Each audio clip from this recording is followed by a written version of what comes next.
Muy bien, muy buenas tardes o buenos días a todos y a todas. Yo soy el doctor Joan Andreu Rocha Escarpeta, decano de la Facultad de Educación Social y Trabajo Social per a Tarrés de la Universidad Ramon Llull, y os doy la bienvenida a este webinar sobre personas mayores y exclusión social, realidad y perspectivas en América Latina y en España. Es una iniciativa organizada por la Universidad Ramon Llull de Barcelona y Càritas Diocesana de Barcelona, que tiene como objetivo el poder profundizar y sobre todo sensibilizar sobre problemas sociales actuales, aprovechando los resultados del informe FOESA sobre exclusión y desarrollo social en España. Ya desde hace varios años también incluimos en esta iniciativa una aproximación a la realidad social desde América Latina, razón por la cual quiero dar la bienvenida también a las personas que nos acompañan desde nuestras universidades amigas de este continente, de países como Uruguay, Perú, Argentina y México.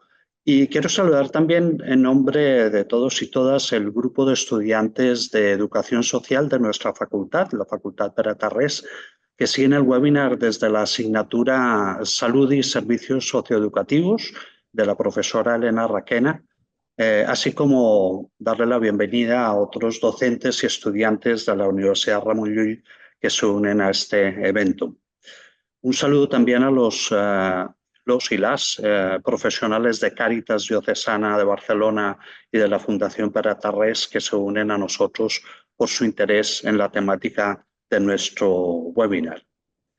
Corresponde inicialmente, como dice el programa, que las autoridades de las entidades organizadoras nos puedan dar la bienvenida. Así que doy paso a la palabra de estas dos personas, el señor Eduard Sala, director de Càritas Diocesana de Barcelona, y el doctor Josep Antoni Rom, rector de la Universidad Ramon Llull. Eduard, señor rector, bienvenidos. A vosotros la palabra. Muchas gracias. Bueno, antes, buenas tardes, buenos días, depende de donde estéis. Quiero agradecer antes de nada un año más a la Universidad Ramon Llull la oportunidad que nos brinda para exponer la acción de Càritas Diocesana de Barcelona, de la Fundación Per a Tarrés y el conocimiento compartido en el ámbito de la pobreza y la exclusión social.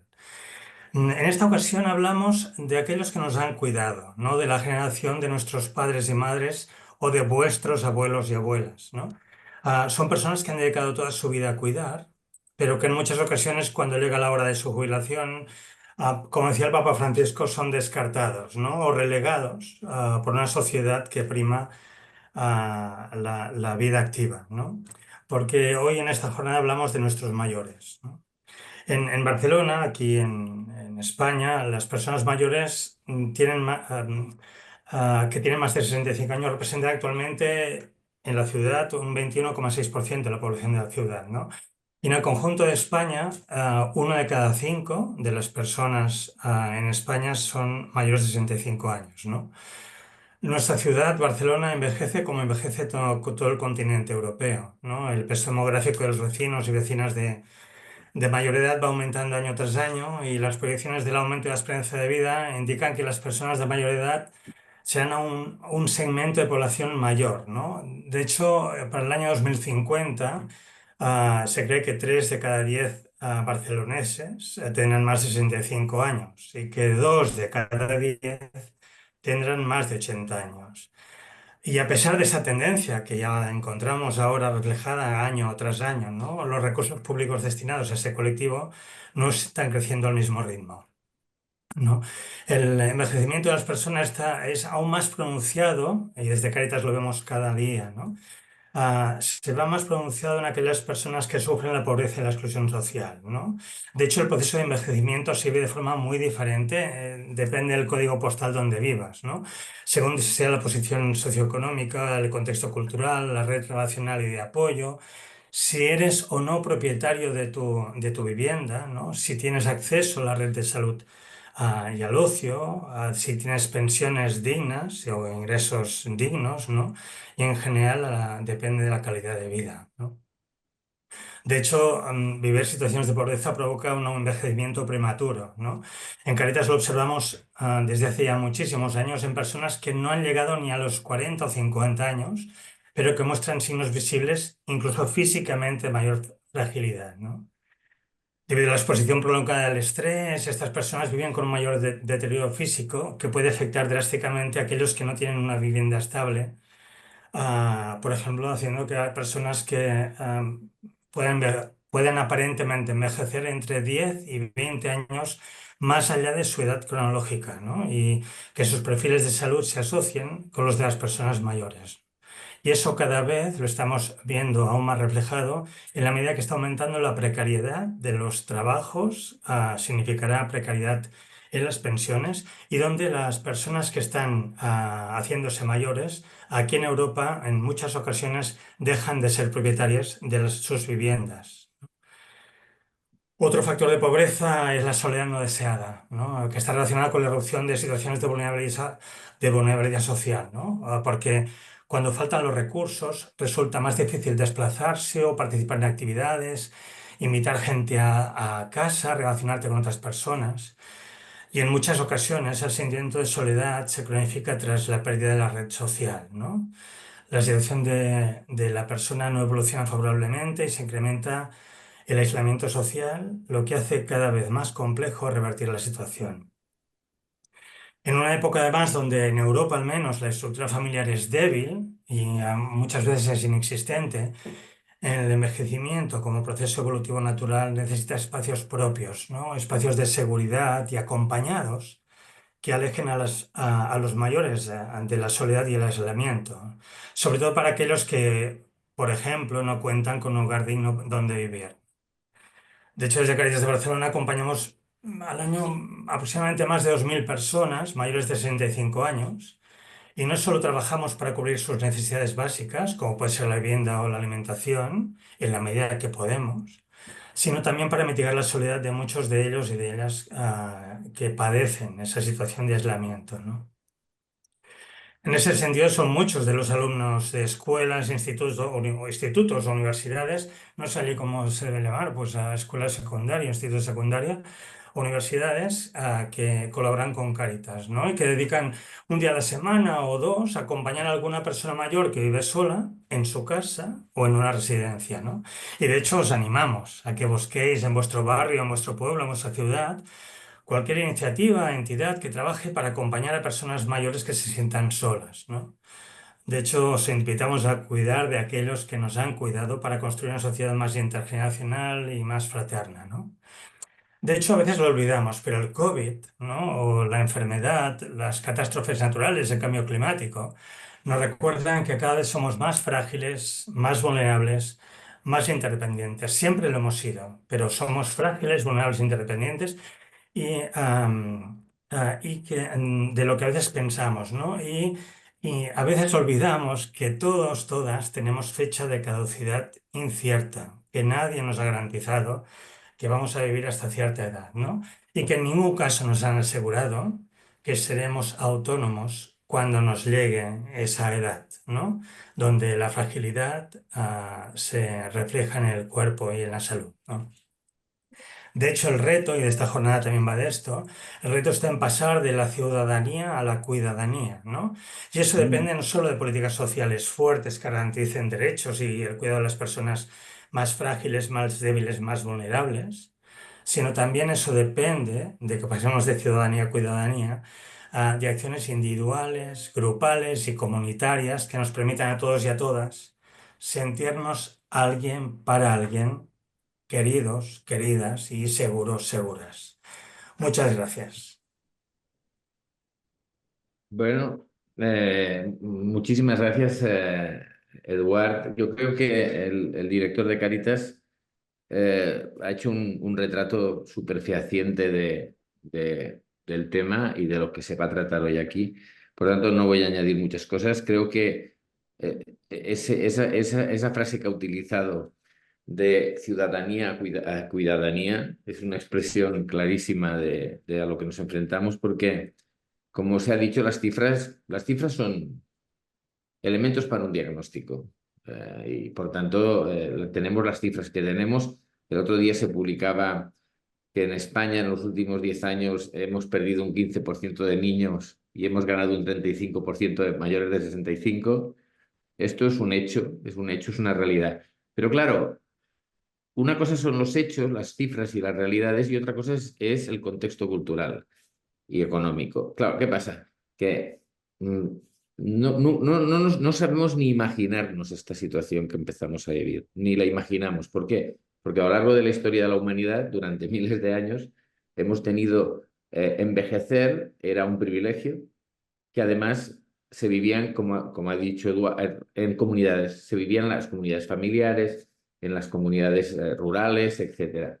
Por tanto, las tres cosas que más caracterizan el sentirse que formas parte de algo, o sea, ser reconocido, eh, compartir algo y comprometerse a algo con un grupo, con una familia, con una comunidad, esos tres ejes hoy en día están rotos. Hay mucha gente que vive en una situación en la que nadie le reconoce, en la que con nadie puede compartir y con nadie se puede comprometer. Y esa es una cuestión, una realidad cultural que está mucho más allá de las cifras. Entonces, ¿qué pasa?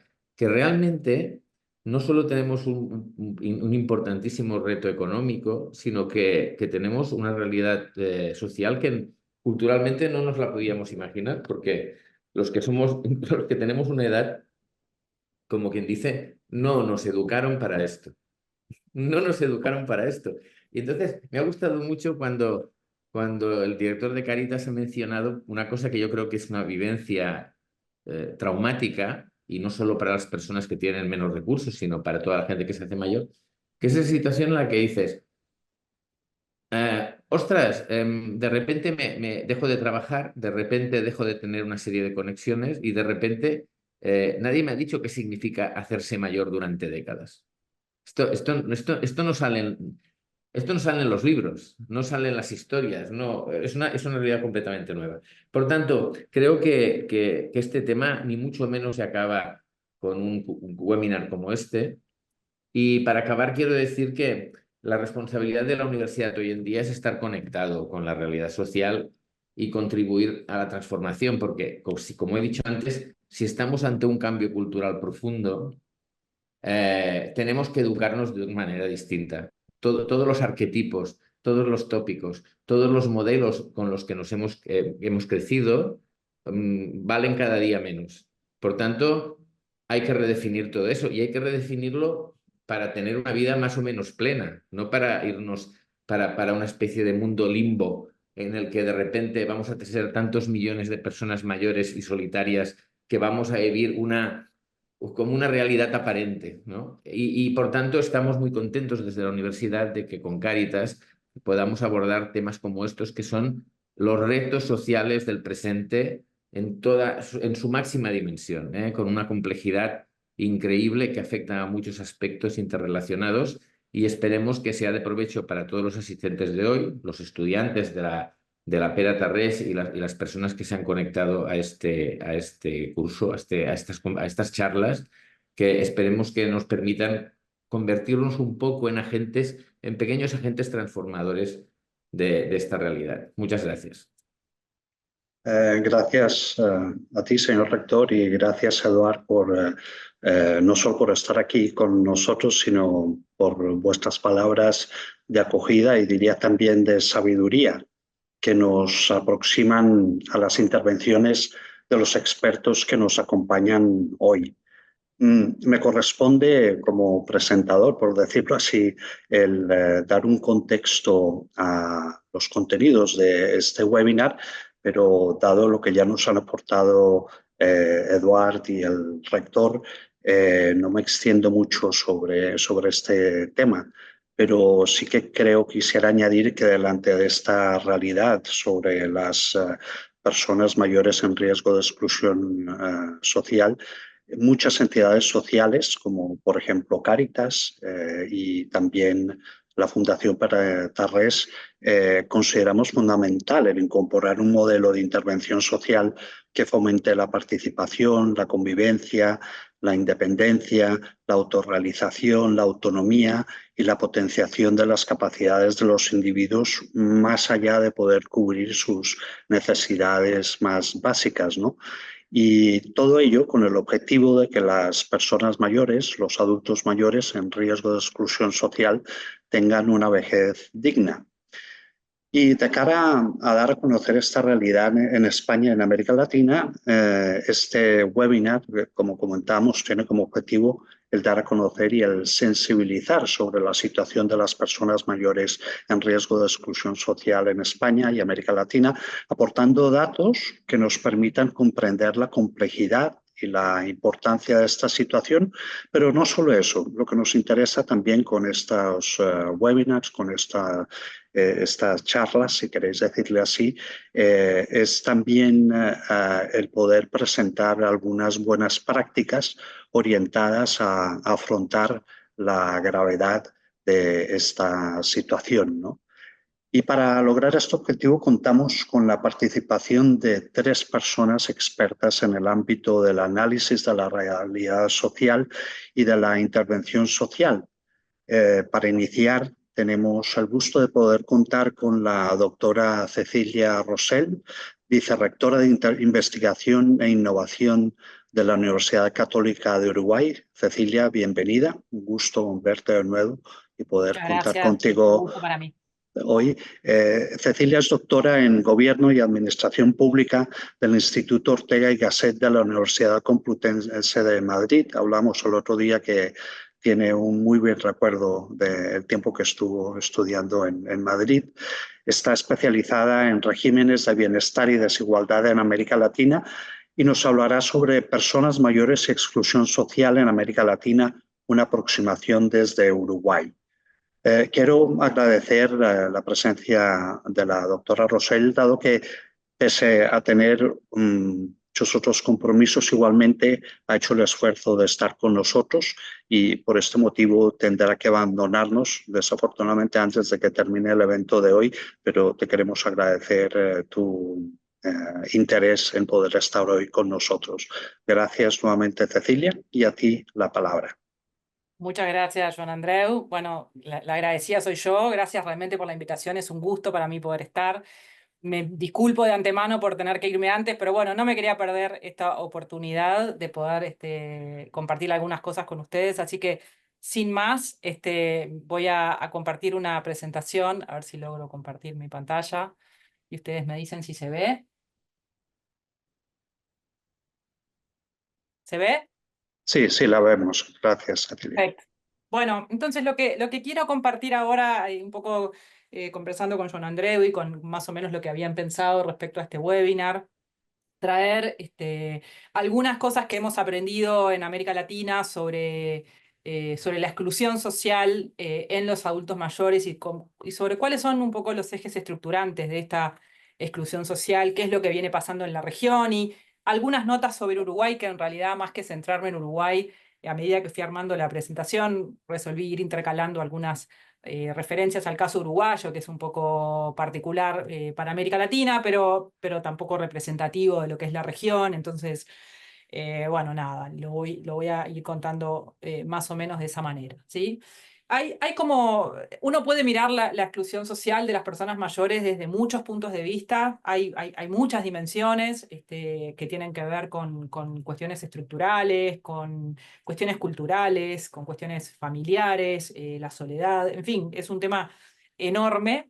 Pero bueno, dado los tiempos y dado un poco la consigna de este webinar, voy a centrarme en 3 cuestiones que ya hemos aprendido en la región, son ejes estructurantes de la exclusión social en este grupo de población en América Latina. El primero es el cambio demográfico y lo que ha producido, ya un poco se mencionaba en parte esto por el rector antes, respecto a cómo ha ido ocurriendo esto en Europa, en España, en América Latina también estamos transitando por un cambio demográfico del que hemos aprendido, del que estamos aprendiendo todavía cosas respecto a lo que implica para el bienestar en la etapa, para los adultos mayores, en la etapa de la vejez.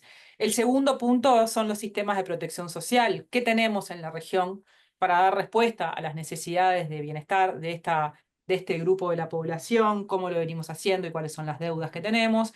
Y el tercero, y parece que estuviera todo súper ensayado, pero no es tan así, los cuidados, ¿sí? Que es un tema central y que además en América Latina, y esto no es exclusivo de la región, pero en América Latina adquiere unas características particulares y muy preocupantes porque es una región muy desigual en términos de género, aunque muy heterogénea entre países, pero donde los patrones de desigualdad, de relacionamiento de hombres y mujeres y del rol que ocupan cada uno de ellos en los cuidados es muy desigual y esto es muy marcado. Entonces, para contar un poco, para situar un poco en qué está la región y dónde está la reflexión actualmente respecto a los adultos mayores y la exclusión social, América Latina, como les decía, ha ido transitando un proceso de envejecimiento, como todas las sociedades del mundo.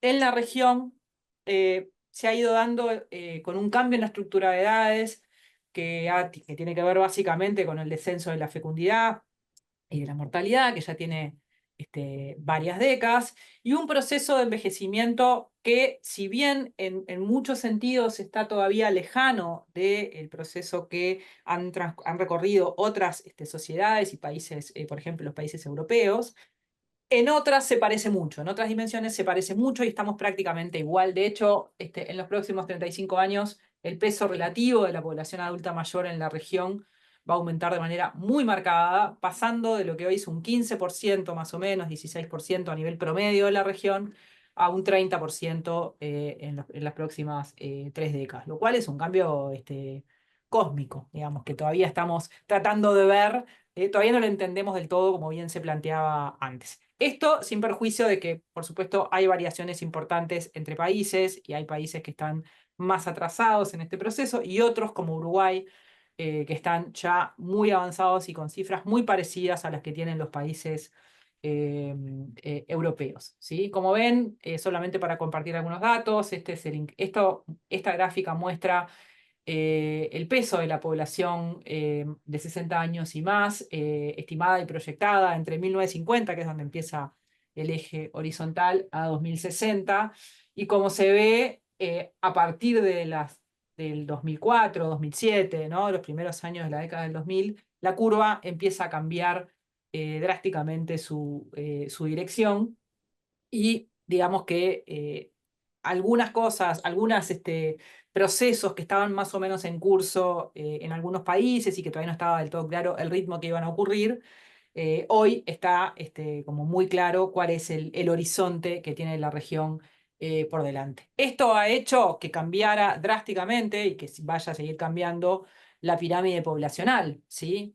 Como bien se planteaba antes, el peso que históricamente han tenido los niños y los adolescentes en América Latina, una región históricamente, ¿no? Por lo menos en el siglo XX, mucho más joven, ¿sí? Que otras sociedades, sobre todo en el mundo desarrollado. Bueno, eso ya cambió hoy y va a cambiar y va a convertirse en una pirámide invertida, como vemos en el gráfico de abajo, para 2060, donde vamos a tener mucho menos niños de los que teníamos, ¿no? Hace 60 años, pero además, digamos, con unos pesos relativos preocupantes para los equilibrios que necesitamos como sociedad de todo tipo, entre ellos fiscales, ¿no? Para poder generar política pública y demás. El otro punto importante es que ya es claro que, producto de esta tendencia, América Latina está transitando lo que llamamos un proceso de envejecimiento dentro del envejecimiento, que también se mencionó antes al abrir este webinar, básicamente porque el peso de la población de 75 años y más es cada vez mayor y cada vez más relevante en este grupo de adultos mayores. También, producto de todas estas tendencias de largo plazo, hay un cambio fuerte en la relación de dependencia y el agotamiento de lo que llamamos en la región y también fuera de la región el bono demográfico, ¿sí? América Latina hasta hace un par de décadas estaba en un escenario, sobre todo, digamos, variando entre países, pero en un escenario en el que venía reduciendo la cantidad de niños que venían naciendo por muchos motivos que tienen que ver con el ingreso de las mujeres al mercado de trabajo, cambio cultural, en fin, un conjunto de cosas, razones que explican la baja fecundidad, pero al mismo tiempo todavía esta curva creciente de aumento muy marcado de las personas mayores no estaba tan asentada, digamos, no estaba tan consolidada. Eso sigue siendo así en algunos países de la región y eso permite que los países puedan invertir más en la infancia y la adolescencia, ¿no? Porque tienen menos niños que atender, ¿no? Si antes en una escuela había 200 niños, ahora posiblemente haya 120, y eso hace que lo que estaba previsto invertir en esa escuela se convierta en más pesos por niños, digamos, por decirlo de alguna manera, y eso siempre ha sido planteado y es recurrentemente planteado en la región como una buena noticia para lo que son las políticas en el otro extremo del ciclo de vida, que es la primera infancia, ¿no? La infancia, la adolescencia, etc. Sin embargo, ya en un grupo de países, entre ellos Uruguay, el bono demográfico se acabó, ¿no? Se agotó. Esa ventana de oportunidad ya no existe porque la presión fiscal que ejerce en las necesidades que tiene la población adulta mayor ya no permite, digamos, esa distribución de fondos, digamos, ese aprovechamiento de la misma manera. Como les decía, hay grandes variaciones entre países y esto es un punto importante. Esto incluye el Caribe, que me parecía relevante traerlo porque es una región bien diferente, aunque tiene algunas características en común. Como ven, bien a la izquierda, Uruguay, en lo que es América del Sur, Uruguay y Chile aparecen como países ya bastante avanzados en este proceso, ¿sí? Con un peso muy marcado de la población adulta mayor. En Centroamérica, Costa Rica es quizá el caso paradigmático ¿no? de avance en el proceso de envejecimiento. En el Caribe, bueno, hay varios países, pero en particular Cuba también destaca como un país donde ya está muy avanzado el proceso de envejecimiento. ¿Por qué importan estas tendencias grandes, tendencias demográficas, para entender la exclusión social en los adultos mayores? Estas tendencias demográficas son patrones de cambio instalados, no se van a modificar, ¿no? Es una certeza que hoy tiene la región y que dependiendo de cómo se procesen, producen riesgos, vulnerabilidades y desigualdades, ¿sí? Todas las sociedades transitan por esto, algunas lo hacen más rápido, otras lo hacen más lento. El punto es, y como se mencionaba un poco antes, ¿de qué manera estamos dispuestos a que ocurra este proceso de envejecimiento y qué estamos dispuestos a dejar por el camino o a atender en ese proceso claro de envejecimiento?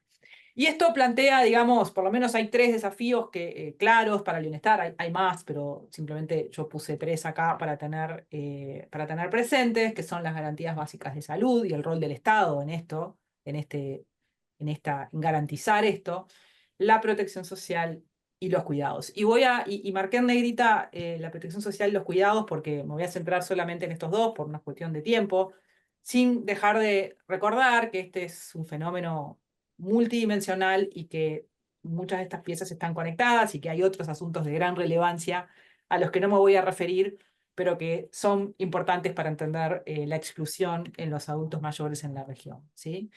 Hay algunas cosas generales que nosotros sabemos sobre la etapa de la vejez y las cuestiones, los hitos que transitan los adultos mayores en general, en cualquier sociedad, ¿sí?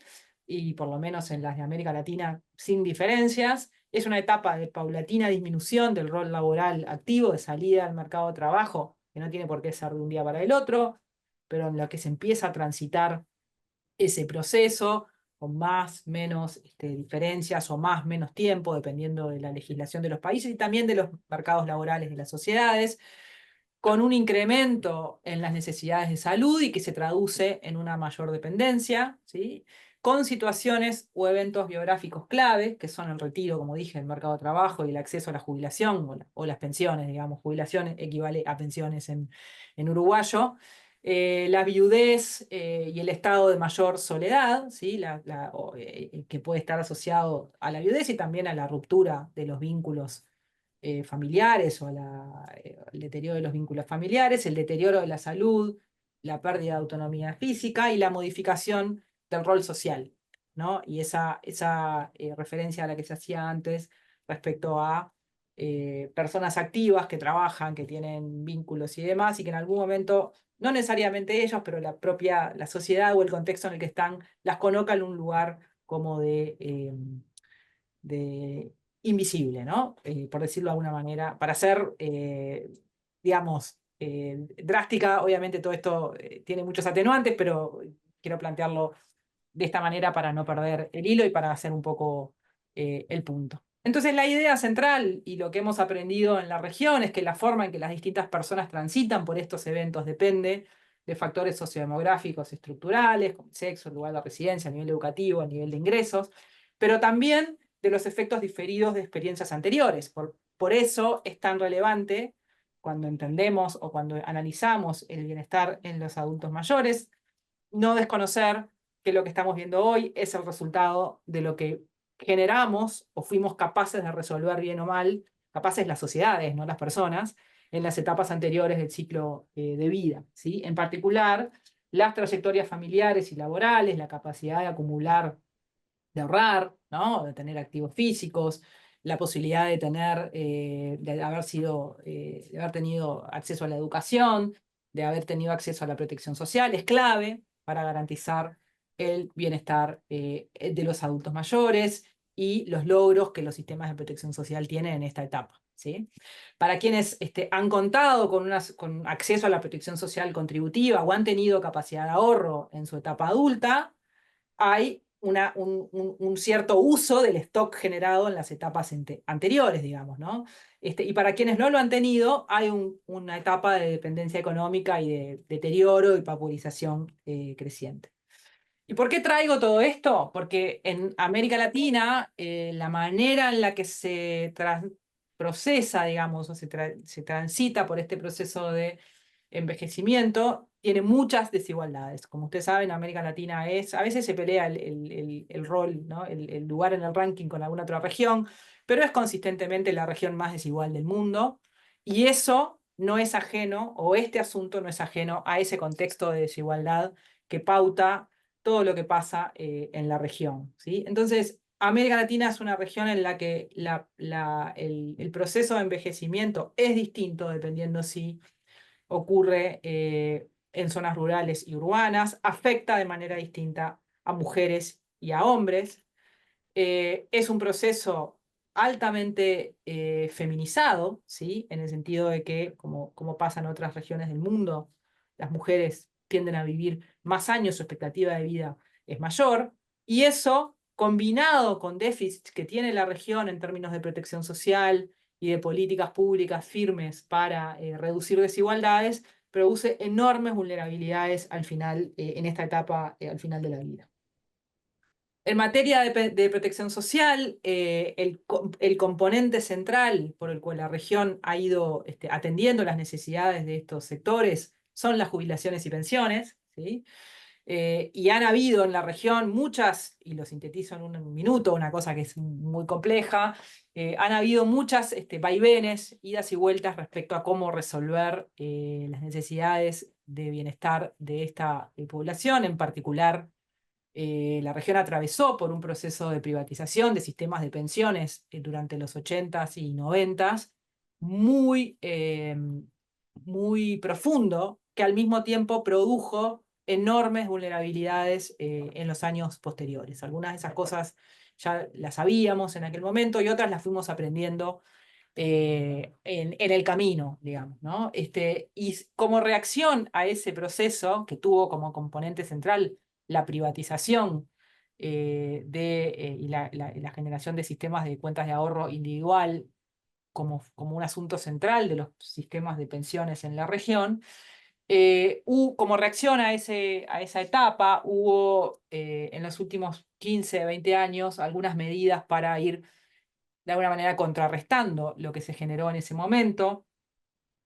El primero fue la flexibilización y la inclusión previsional, que es básicamente toda la gente que nos estaba quedando fuera del sistema de ahorro individual, que era mucha, cómo de alguna manera tratábamos de ir incorporándolas, la reducción de inequidades y equiparación de derechos, son sistemas cuando existen, ¿sí? Hay muchos países de la región que prácticamente no tienen sistemas de pensiones montados, pero cuando sí fueron creados, esos sistemas fueron creados con enormes desigualdades entre grupos, ¿sí? Como parte de un proceso de construcción aluvional, ¿no? Donde los distintos sectores del mercado de trabajo iban de alguna manera generando, apropiándose de beneficios de pensiones, y eso produjo sistemas con enormes desigualdades adentro, entre quienes están incluidos, digamos, ¿no? Ni que hablar del otro corte fundamental, que es todo lo que en América Latina está fuera de los sistemas de protección social, ¿sí?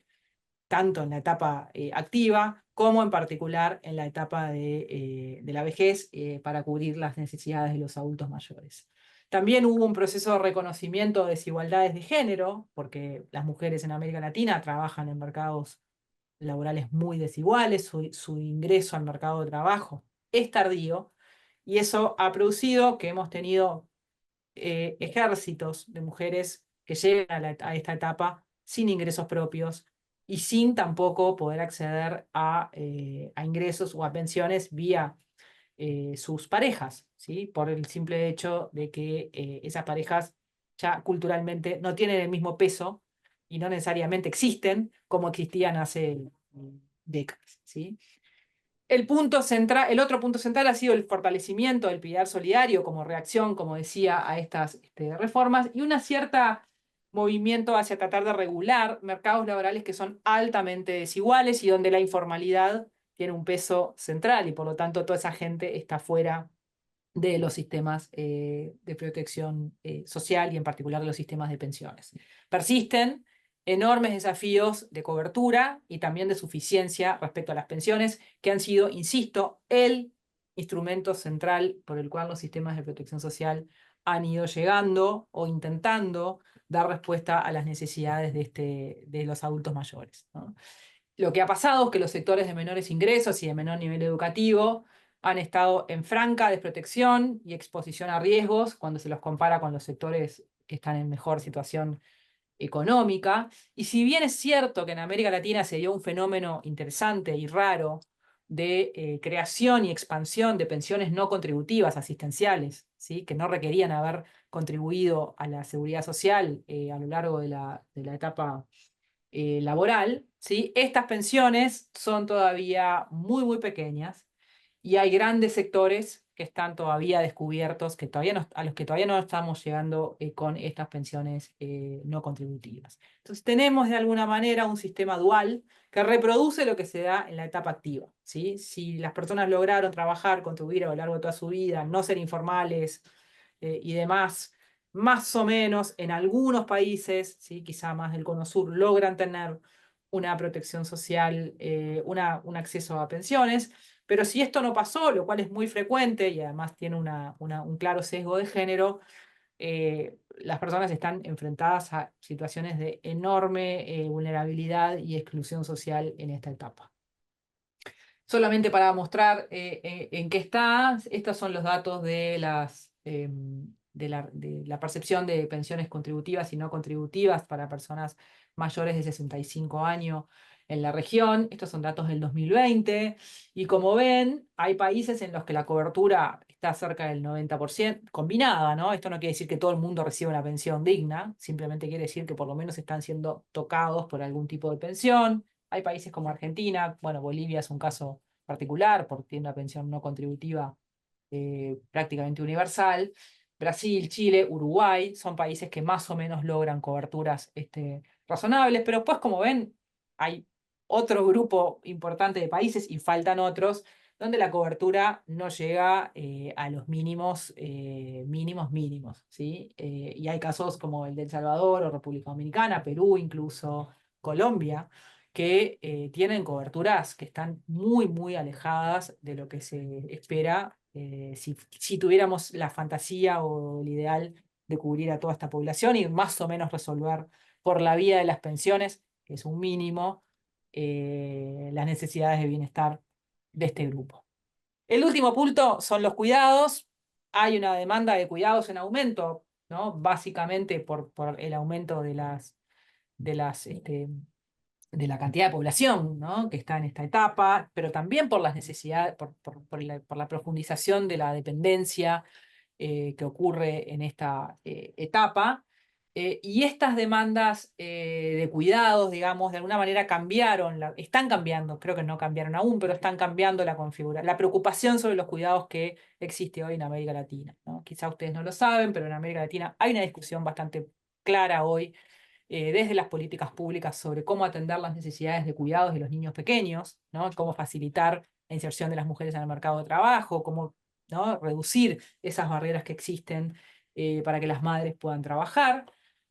Pero sin embargo, todo este otro asunto que es las necesidades de cuidado de los adultos mayores y cómo como sociedades atendemos estas necesidades de cuidados está todavía prácticamente invisible. Son muy, muy escasas los intentos de generar políticas públicas firmes para atender este asunto, y esto es un problema enorme, ¿sí? Hay un asunto que no es ajeno tampoco, me imagino, a la realidad que ustedes tienen, pero que en América Latina, como decía, por las condiciones por la fuerte desigualdad de género y los valores tradicionales que marcan buena parte de nuestras sociedades, los cuidados en la vejez están fuertemente basados en las familias y cuando decimos familias, fuertemente anclados en las mujeres, ¿sí? Y esto, de alguna manera, ha llevado a que algunos autores planteen que existe en la región una crisis del cuidado, ¿sí?, asociada al ingreso de las mujeres en el mercado laboral y en particular a la presión que lo que está ocurriendo con el cambio demográfico ejerce sobre las mujeres. En contrapartida con esto, hay básicamente una ausencia de respuestas en comparación, como decía, con los esfuerzos que la región viene haciendo y que tiene que seguir haciendo, por supuesto, en materia de cuidados de la primera infancia. Entonces, básicamente, lo que tenemos en América Latina hoy es un acceso razonable a servicios de salud tradicionales, no de larga duración, sino los servicios de salud clásicos que se van estirando, ¿no?, y se van generando soluciones ad hoc para atender necesidades que no encajan directamente con las necesidades de cuidados, por ejemplo, ¿sí? Pero este acceso es un acceso muy estratificado por ingresos, por diferentes subsistemas y que también tiene fuertes obstáculos para el acceso efectivo. Y si bien hay políticas incipientes como sistemas de cuidados, el caso de Uruguay es un caso relevante, ¿no? En los últimos 10 años avanzó en un sistema de cuidados que también se debilitó en los últimos 5, ¿no? América Latina tiene esas oscilaciones complejas en materia de política pública.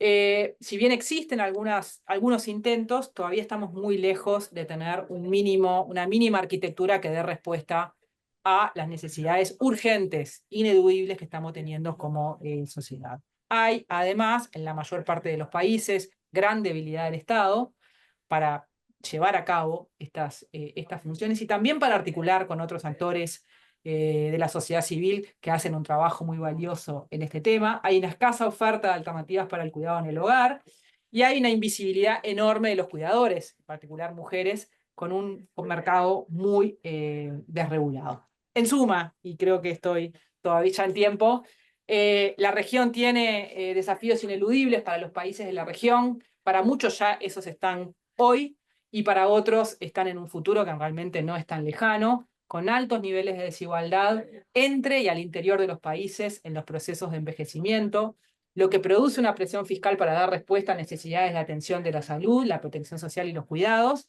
y la desigualdad de género, por lo que ya mencioné, como un desafío prioritario. Muchas gracias y espero no haber corrido y que haya sido útil. Muchas gracias a ti, Cecilia, por esta interesantísima aportación que nos acerca a la realidad social latinoamericana, no solo de Uruguay, sino de otros territorios. Y gracias también por tu precisión, por la cantidad de datos que nos ofreces de forma tan clara y por tu participación al webinar de hoy, que sabemos que no ha sido fácil organizarte, pero creo que esta colaboración consolida la colaboración que ya tenemos entre nuestra universidad y la Universidad Católica de Uruguay que representas. De nuevo, muchísimas gracias y proseguimos en el contenido de nuestro webinar. Nos corresponde ahora, según el programa, la intervención de Miriam Feu. Miriam Feu es asidua de nuestros webinars sobre temáticas sociales. Ella es licenciada en Economía y tiene un máster en Análisis Económico Aplicado. Actualmente es la responsable de Análisis Social e Incidencia de Cáritas Diocesana de Barcelona y nos hablará sobre la situación de las personas mayores en España a partir del informe FOESA. Para aquellos que no conocéis lo que es el informe FOESA, se trata de un informe que realiza regularmente la Fundación de Fomento de Estudios Sociales y Sociología Aplicada, de aquí la sigla FOESA, que describe la exclusión y el desarrollo social en España. Miriam, como siempre, es un placer contar contigo hoy. Gracias por acompañarnos con tu pericia y tus conocimientos. Y a ti la palabra. Adelante. Pues muchísimas gracias, Joan Andreu, y buenas tardes a todo el mundo. Voy a proceder a compartir la presentación. A ver si... ¿me podéis indicar si la estáis viendo? Aún no. ¿No? Aún no. A ver. Ahora se ha abierto la pantalla. Perfecto. Ahora lo vemos. Perfecto. Pues... Muy bien. A ver si esto funciona. Sí. Perfecto.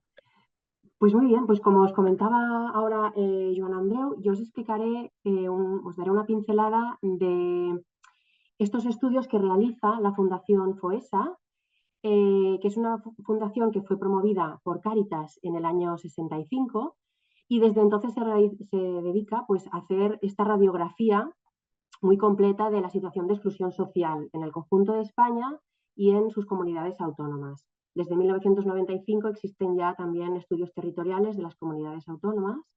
El último informe que tenemos disponible se presentó en 2019, el 8º informe.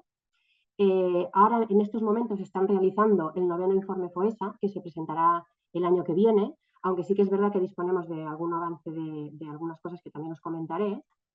Y entre medio de estos dos informes nos ocurrió pues, la COVID, y a raíz de este fenómeno hicieron un estudio adicional para poder captar el impacto que tuvo la COVID sobre todo en las situaciones de exclusión a nivel estatal. Entonces yo os daré como 3 grandes ideas del impacto que ha tenido la COVID y 2 ideas también más de tema estructural que ya venía alertando el informe, antes de pasar a explicar la situación de los hogares con personas mayores de 65 años. Bueno, indicar que la muestra para este informe fue de 19.000 personas en España, con lo cual es una muestra que permite hacer pues, un análisis bastante profundo. La primera imagen que quiso transmitir desde la Fundación FOESA lo que fue este impacto de la COVID es este barco, el Titanic, que veis en pantalla.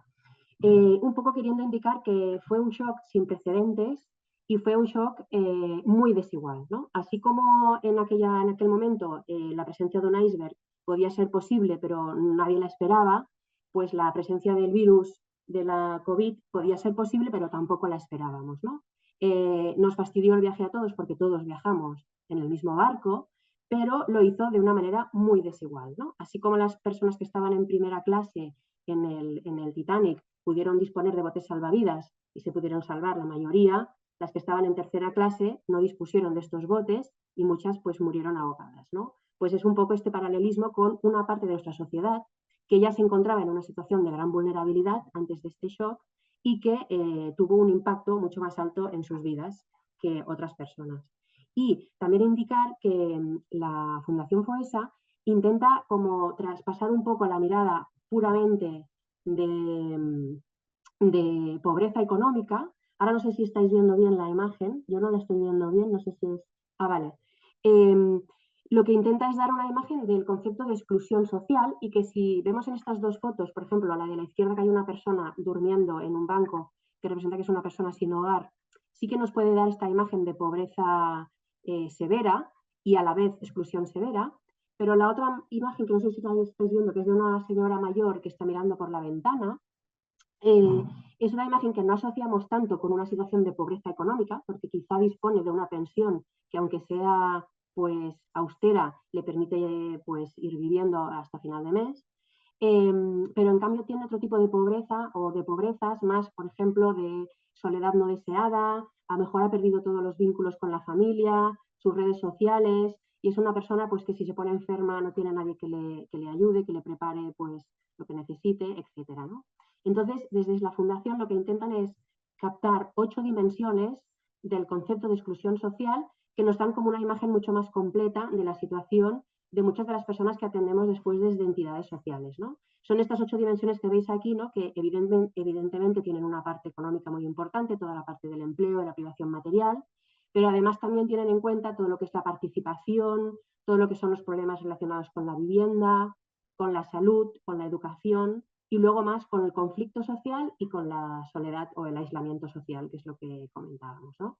Y según esta mirada, los datos pues, nos apuntaban a que en España el índice de exclusión social se elevó hasta el 23,4%, una cifra que tanto en Cataluña como en Barcelona, la diócesis de Barcelona, fue más elevada, del 29 y del 32% respectivamente, pero que aún así el conjunto de España, la cifra es muy elevada y nos muestra, ¿no? como algunos problemas que ya son estructurales de nuestro modelo socioeconómico, lo que acaban haciendo es dejar a un conjunto de la sociedad desplazado, invisibilizado y que no puede, ¿no? excluido de la sociedad, que no puede participar con normalidad. También destacar que de todo este conjunto de personas que se encuentran en exclusión, también en comparación con el informe anterior, que fue de 2018, se podía observar que, como bien han comentado antes la doctora Rosell y también, ¿no? tenemos la idea de que la exclusión social es multidimensional y es una acumulación de problemas en muchas dimensiones de las que hemos visto antes.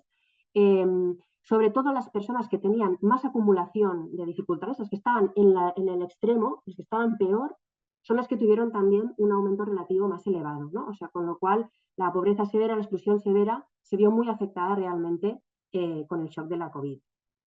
Y luego las 3 ideas así pinceladas que os quería dar como de grandes impactos fue este aumento de la desigualdad.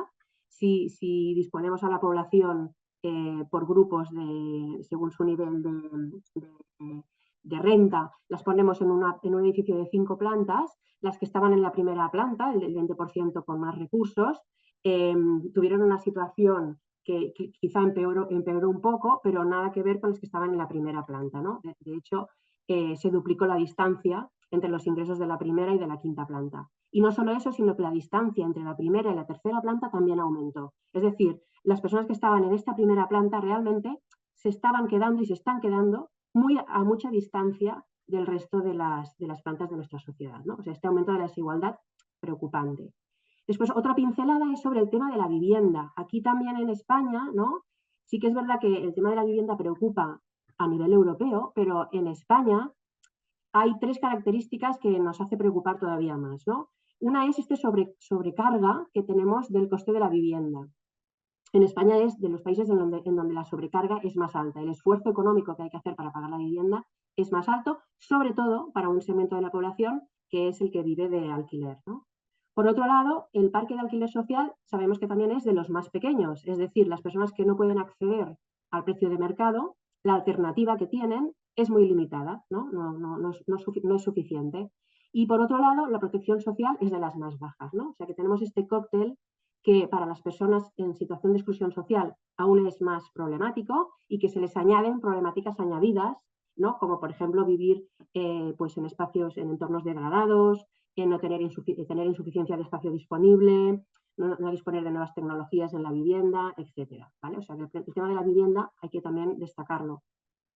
Y por último, la tercera idea como de impacto de esta COVID fue que emergió esta brecha digital de la que estamos hablando pues, continuamente como nuevo factor de exclusión, ¿no? Lo que vemos en entidades sociales. Si las personas no disponen de estas 3 llaves que vemos aquí dibujadas, no pueden acceder a la puerta digital, ¿no? Y estas 3 llaves constituyen tener dispositivos, tener habilidades y tener las conexiones adecuadas, ¿no? Si falla una de las 3 llaves, las personas se quedan en brecha digital, ¿no? En el conjunto de España estamos hablando de que un 35% de hogares se encontraba con brecha digital y provoca que un buen número de familias pierdan oportunidades, es decir, sobre todo de la época de la COVID, pero desde la época de la COVID hasta la actualidad, ¿no?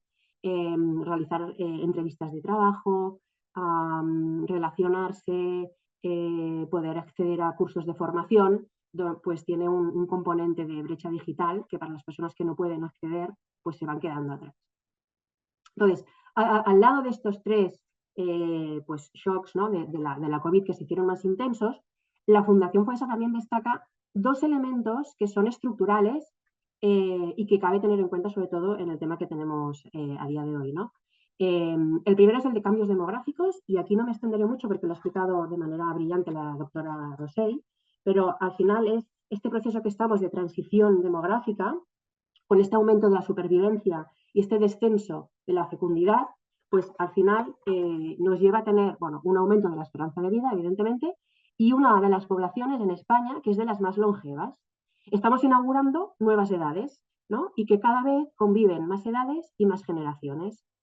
Esto se une también a esta idea de que cada vez, pues, por ejemplo, si hace 20 años un tercio de la población tenía pareja a los 80 años, ahora estamos hablando de que ya casi la mitad de la población tiene pareja a los 90 años, ¿no? O sea que esta imagen de, cuando hablábamos de los cuidados, el cuidador también es una persona de edad, es una persona mayor. Y luego esta capacidad de autonomía que permite residir en solitario, también ha aumentado desde un 10% hasta un 23% en 20 años, ¿no? Es decir, que nos encontramos con hogares más pequeños, más intrageneracionales y más autónomos. Por lo tanto, hay más conjunto de nidos vacíos, o sea, hogares en los que están viviendo la pareja, y hogares solitarios, donde el cuidador es una persona que también será mayor y donde en la vejez avanzada, allí sí que puede que falte el cónyuge en una medida similar, pero ya no tanto por cuestiones de viudedad, como veíamos hace unos años, sino por cuestiones de disolución de la pareja. Y al lado de estos cambios demográficos, esta crisis de los cuidados, de las que también hemos hablado. La Fundación FOESA nos alerta, ¿no? Nos dice, atención, porque confiar únicamente en la familia como proveedora de cuidados de larga duración tiene el riesgo de incrementar las desigualdades, por un lado de género, pero también de clase y origen, ¿no? Sí que por un lado hablamos de esta familiarización de los cuidados, es decir, que las personas mayores prefieren envejecer en casa, pero hay que vigilar cómo se proveen estos cuidados para que no aumente la carga sobre las mujeres, que son las principales cuidadoras a día de hoy, ¿no? Por otro lado, también existe esta mercantilización de los cuidados, en los que, por un lado, genera más puestos de trabajo, pero la alerta es, cuidado, que no sea solo accesible a la gente que se lo pueda permitir, que tiene que ser accesible a todo el mundo. Y por otro lado, destacar la comunidad como un actor necesario en todo este tema de los cuidados. Hay que socializar los cuidados para evitar la individualización de las respuestas, que conlleva el riesgo de reproducir las desigualdades sociales debido a esta mayor, como lo que hemos dicho antes, familiarización o feminización, privatización y mercantilización. Pues estos son los 2 elementos estructurales de los que nos alerta la Fundación. Además, ¿no? Pues nos recoge toda la evidencia que a día de hoy ya sabemos que existe entre este efecto beneficioso que tiene para las personas mayores sobre todo el establecimiento de vínculos familiares y sociales, sobre todo sobre la salud, ¿no? Nos hablan de este concepto de envejecimiento activo, de tener este estilo de vida activo, pero sobre todo de mantener los vínculos sociales. La evidencia nos muestra que mantener vínculos sociales alarga la supervivencia, disminuye la depresión, disminuye el deterioro cognitivo, así como la menor morbilidad.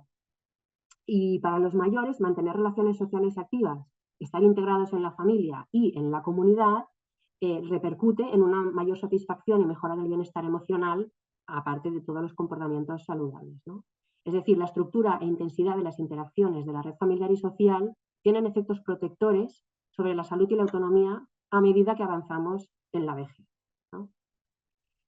Bueno, y como sí que tenemos ya algún avance de los datos de 2024, os voy a hacer también unas pequeñas pinceladas de lo que nos dice este nuevo informe FOESA. Habrá que esperar al 2025 para ver lo que dice en su globalidad y en toda la complejidad, sobre todo el tema del envejecimiento y del envejecimiento activo, pero sí que algunas cosas podemos destacar. Bueno, en primer lugar, esto no es del estudio FOESA en sí, pero sí destacar la idea de que, en general, si comparamos por grupos de edad, sí que vemos que nuestro sistema redistributivo para el colectivo de más de 65 años es más eficiente que para otros colectivos, ¿no? O sea, la tasa de pobreza antes de transferencias sociales para los mayores de 65 es muy elevada y después de transferencias es de las más reducidas, ¿vale? Pero dicho esto, hay que destacar también, aquí lo vemos, que a pesar de que muestren tasas de pobreza y de exclusión por debajo de la media, si nos fijamos en la tasa de exclusión social, pues los hogares con la sustentadora principal mayor de 65 años tienen un 7% de exclusión, por debajo de la media del 18%, ¿no? En pobreza relativa también un 16% por debajo del 22%, y en pobreza severa un 4,2% por debajo del 9,5%. Pero a pesar de que esta tasa sea inferior a la media, lo que nos alerta la Fundación FOESA es que no se trata de un colectivo homogéneo, ¿no? Y que aquí dentro pues vemos muchas desigualdades y que ahora las iremos como desgranando poco a poco. En primer lugar, de las dimensiones que os comentaba antes sobre la exclusión social, nos vamos a centrar en estas tres, en todo lo que tenga que ver con salud, con educación y con soledad, que son las que más impacto están teniendo en los hogares sustentados por personas mayores de 65 años. Por un lado, lo que tiene que ver con la exclusión en la educación, ¿no? A nivel educativo, pues nos encontramos con una mayor proporción de hogares en los que todas las personas adultas tienen menos del graduado escolar, ¿no? Estamos, pues, si vemos los mayores de 65 años, ¿no? En la dimensión de la exclusión en educación, y si vemos los que están excluidos, que son las de color rojo, pues la dimensión, los que están excluidos en dimensión de educación es un 44% en comparación del total, que es un 26%. Y también hay una mayor proporción de hogares en los que hay alguna persona sin escolarizar. En lo que hace referencia a la dimensión de la salud, nos encontramos que hay la proporción de hogares con problemáticas en la dimensión de la salud, según la edad de la sustentadora principal. Aquí no vemos que los hogares sustentados por personas de mayores de 65 años sean muy diferentes de los hogares por personas adultas entre 30 y 44 y entre 45 y 64, pero la diferencia sí que la vemos entre lo que es el total de la población y lo que es solo población en exclusión. Aquí vemos, ¿no?, cómo la salud y la exclusión social tienen esta relación bidireccional, ¿no? Y que más problemas de salud conllevan más problemas de exclusión y más problemas de exclusión conllevan más problemas de salud. Y en concreto, en los hogares de mayores de 65 años, vemos que lo que es más elevado son la proporción de hogares en los que todos los adultos sufren limitaciones para la vida diaria, ¿no? Estamos hablando de que un 15% de los hogares que están en exclusión sufren estas limitaciones en la vida diaria. Y un 8% de los hogares es donde tienen enfermos graves o crónicos en sus casas. Respecto al aislamiento social, sí que es verdad que también está compartido con otras generaciones. De hecho, el barómetro de soledad no deseada que hacen a nivel estatal, ¿no?, alerta de que tiene forma de U, es decir, para los jóvenes y para las personas mayores es cuando es más elevada esta soledad no deseada. En el caso del informe FOESA, lo que nos dice es que las hogares con problemáticas en la dimensión de aislamiento social pues son mucho mayores cuando la población está en exclusión. Estamos hablando de casi un 20% de los hogares sustentados por mayores de 65 años en exclusión, y que hay un grupo de hogares sin relaciones y sin apoyo, que para el caso de los mayores de 65 años es en torno al 10% cuando la población está en exclusión. Que esto lo podemos contrastar con lo que decíamos antes de la importancia de estos vínculos sociales y de estas redes familiares cuando nos hacemos mayores, ¿no? Para toda esta repercusión positiva en el bienestar de las personas, ¿no? Y cómo nos alerta, ¿no?, de que esta proporción creciente de hogares en los que estos vínculos y estas relaciones no existen. En lo que se refiere a brecha digital, aquí sí que destaca con mucha diferencia los hogares sustentados por mayores de 65 años, tanto en no tener habilidades, que es un 56%, como en no disponer de dispositivos adecuados o de conexiones adecuadas, ¿no? En cualquier caso, la brecha digital para este colectivo es muy elevada. Y por último, lo que también alerta es de esta tendencia preocupante en lo que hace referencia al régimen de tenencia de la vivienda. Es un colectivo que tradicionalmente, ¿no?, se ha caracterizado por disponer de más vivienda en propiedad, y esto ha sido un protector en las edades avanzadas, sobre todo pues, cuando las pensiones no son tan altas, cuando no tienen otra fuente de ingresos. Pero nos alerta de que este factor protector se está perdiendo en las generaciones que van a venir, ¿no? En los próximos años aumentará la proporción de hogares con personas mayores que deberán asumir gastos de alquiler o pago de hipoteca, lo que aumentará la sobrecarga de los gastos de vivienda para este colectivo. Y además se continuará con el proceso de polarización en el régimen de tenencia. Se incrementará el alquiler en la población con mayor riesgo de pobreza. A esto, bueno, si comparamos el año 2018, que es donde teníamos el último informe, con el 24, este avance de datos, sí que vemos que los hogares mayores de 65 años pasan del 28 al 37. Aún son minoritarios en comparación con el resto de edades, pero sí que vemos esta tendencia creciente, ¿no?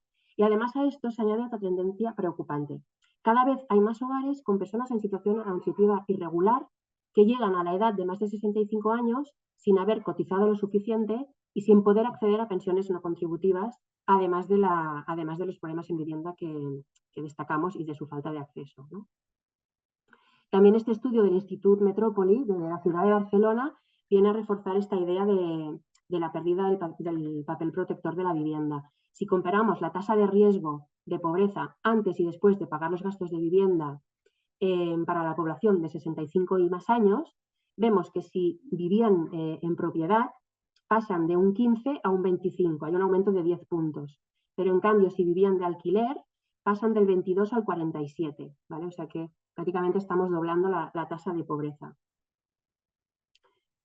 Y finalmente, bueno, esto ya nos lo ha indicado nuestro director de Cáritas, pero también el papel que tenemos en Cáritas Barcelona ante las personas mayores se centra en dos grandes temas, ¿no? Por un lado, buscar toda esta generación de vínculos personales y de lucha contra la soledad no deseada, todo lo que son espacios relacionales, actividades de ocio, etcétera, como todo lo que es la cobertura de necesidades básicas y de vivienda, incluyendo la vivienda como una necesidad básica, ¿no? Entonces, los últimos datos de los que disponemos es del año 2023, en los que atendimos más de 2.000 personas de más de 65 años y donde pues aquí se ve, ¿no?, el peso de las actividades relacionales. Prácticamente 2 de cada 3 personas acompañadas participaron en algún espacio relacional y 1 de cada 3 tuvieron ayuda en cobertura de necesidades básicas, además de este acompañamiento en apartamentos tutelados y unidades de convivencia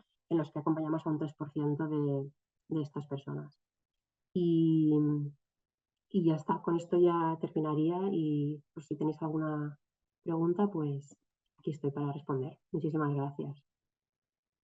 Muchas gracias, Miriam, por tu aportación que nos permite constatar la realidad de los adultos mayores en el contexto español y concretamente en el ámbito de Barcelona. Y yo siempre te lo digo, ¿no?, pero una de las cosas que me fascinan del informe FOESA es la claridad de los datos, la manera como se exponen, tanto por medio de los datos que nos ofrecen como de las infografías que nos ayudan de una forma incluso visual a comprender la gravedad de esta realidad.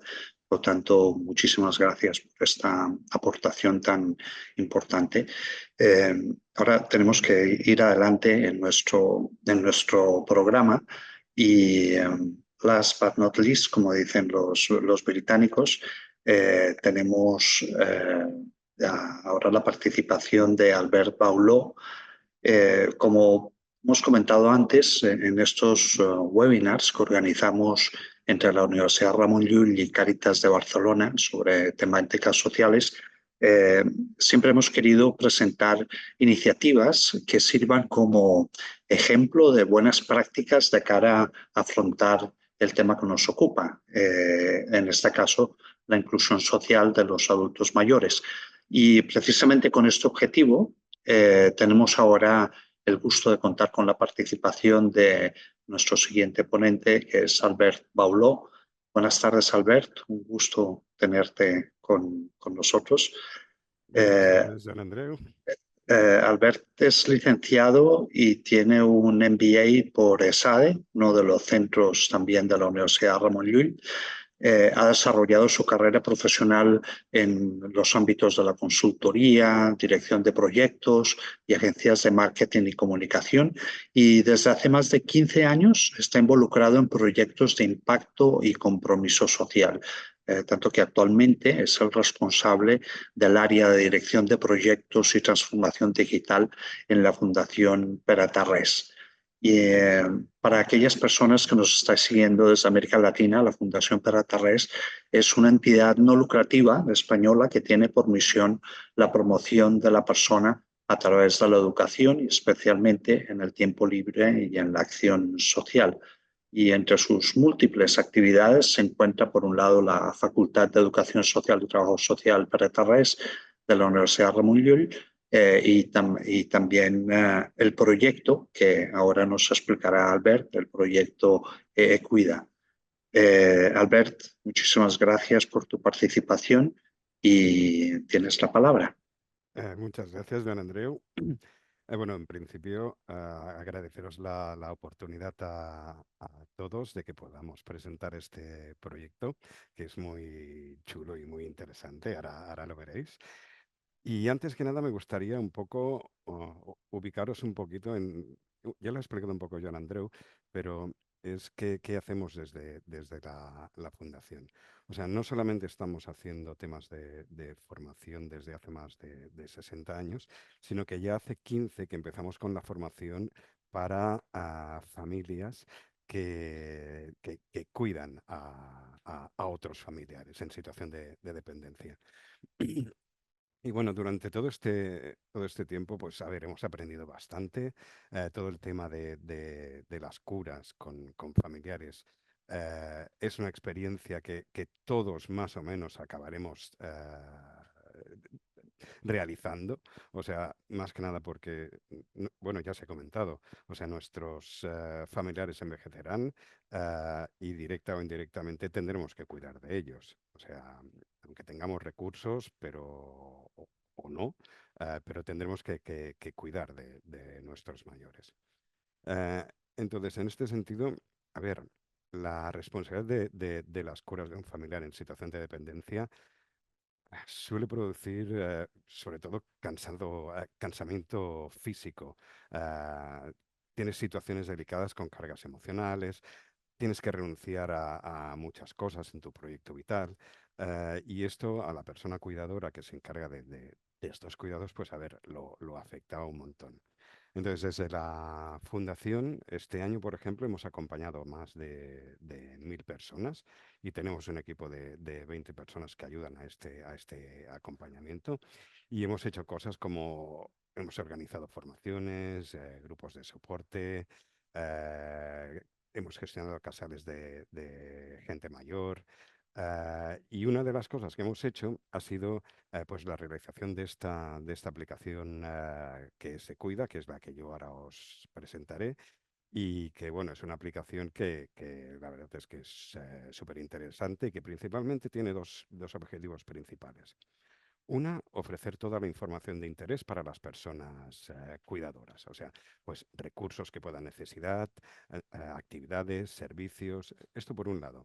Y por el otro, hay la parte de conocimiento. O sea, cómo podemos conocer mejor a estas personas que hacen estos cuidados, qué es lo que necesitan, qué consultan, etcétera. ¿Vale? Entonces, yo ahora pasaré a compartiros una prese, entraré ya casi casi más que nada a la parte más dígale, técnica, pero bueno, un poquito es para que veáis cómo hemos montado la aplicación, ¿vale? Y el origen de la misma. Bueno, os comparto un momentito.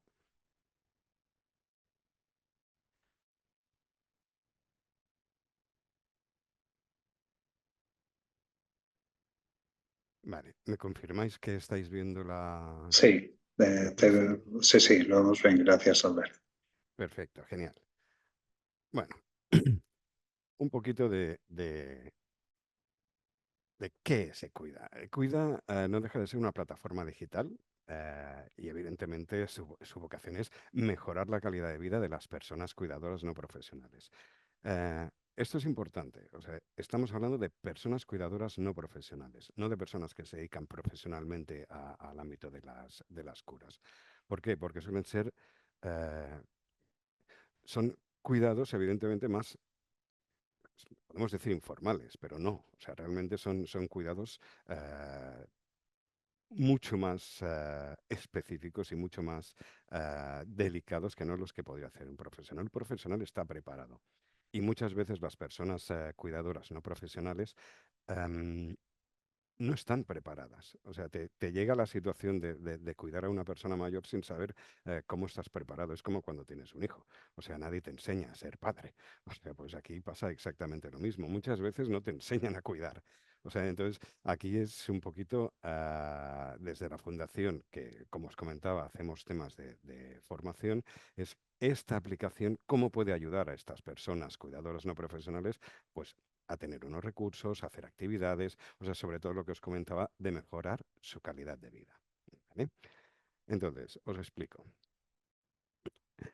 Es una plataforma, aquí os he puesto un poquito de rollo, desarrollada por la Fundación, está financiada por la Unión Europea. Aquí he de decir que por estar en España tenemos la gran ventaja de poder disponer de fondos provenientes de la Unión Europea que nos permiten desarrollar proyectos súper interesantes. Y este es un ejemplo de cómo se preocupa en este sentido la Unión Europea en desarrollar programas que sirvan, como os pongo aquí, o sea, en desarrollar proyectos que impulsen proyecto comunitario de prevención para la promoción de la autonomía personal, emancipación y la vida independiente. ¿Vale? Siguiendo este aspecto, Ah, en nuestro caso, la plataforma Ecuida, aunque haya sido financiada por la Unión Europea, ha sido la Generalitat de Cataluña la que ha promovido este proyecto. ¿Por qué? La Generalitat de Cataluña está principalmente, bueno, está muy interesada en todo lo que es la transformación digital de la administración, en concreto del Departamento de Derechos Sociales. ¿Vale? Entonces, por ejemplo, hay una vocación muy importante dentro de la administración de cómo unir la información que viene de servicios sociales con la información que tienes de salud. A día de hoy, esta información está separada. Entonces, la Generalitat lo que quiere es que se puedan integrar las informaciones de los dos ámbitos para dar un mejor servicio a nivel de servicios sociales. Os pongo un ejemplo muy, muy tontorrón, pero, por ejemplo, si tú vas al hospital porque te has roto la cadera, alguien tiene que saber que, por ejemplo, igual tú estás cuidando a alguien.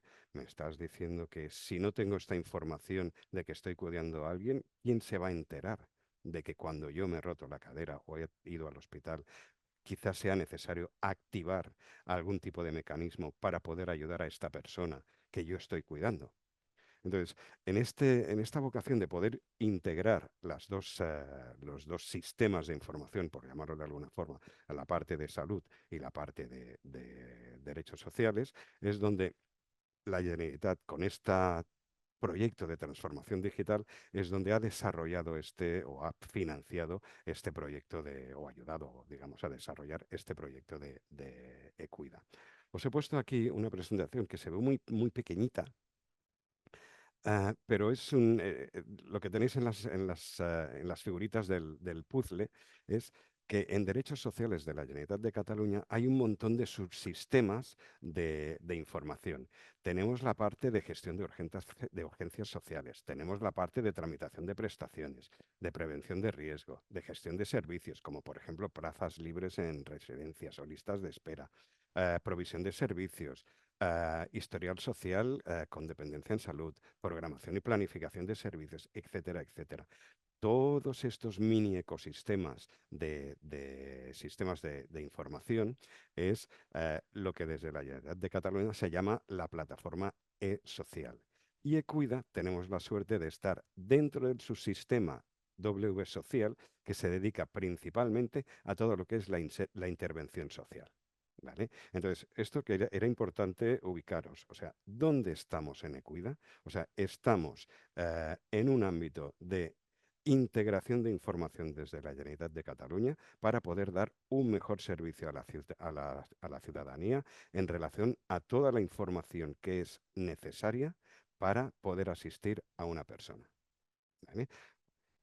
Una vez ya os he un poquito ubicado en el porqué y el origen y el cómo estamos vinculados dentro de Ecuida, dentro de este entorno de la información de la Generalitat, os vuelvo a ubicar con la primera transparencia. O sea, ¿qué es o cuál es el objetivo de Ecuida? Lo que os comentaba era mejorar la calidad de vida de la persona cuidadora no profesional y evidentemente, o sea, indirectamente de la persona cuidada. En Ecuida, la persona cuidadora es la protagonista de toda la aplicación. Evidentemente que hay información sobre la persona cuidada de forma anonimizada.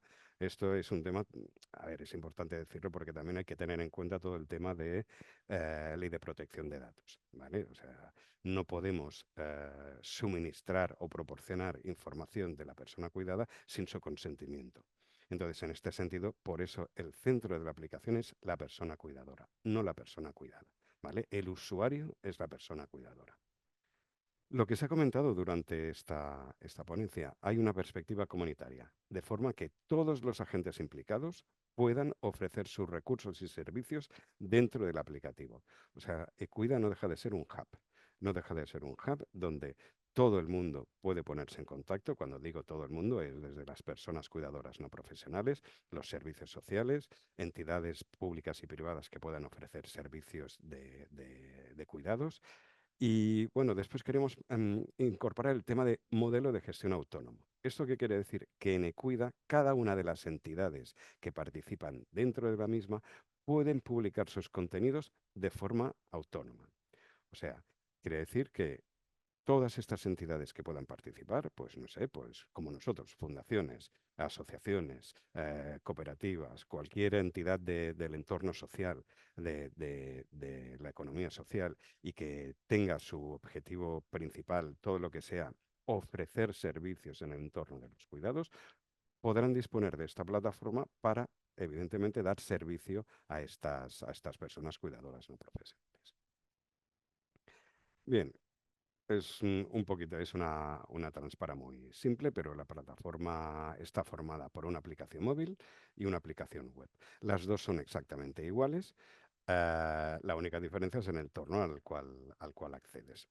Lo que tienen en común los dos entornos es un CMS que hay por detrás, donde todas las entidades, por ejemplo, un ayuntamiento, en Cataluña un Consell Comarcal, una fundación, una asociación, pueden darse de alta y a partir del CMS publicar sus contenidos dentro de la plataforma.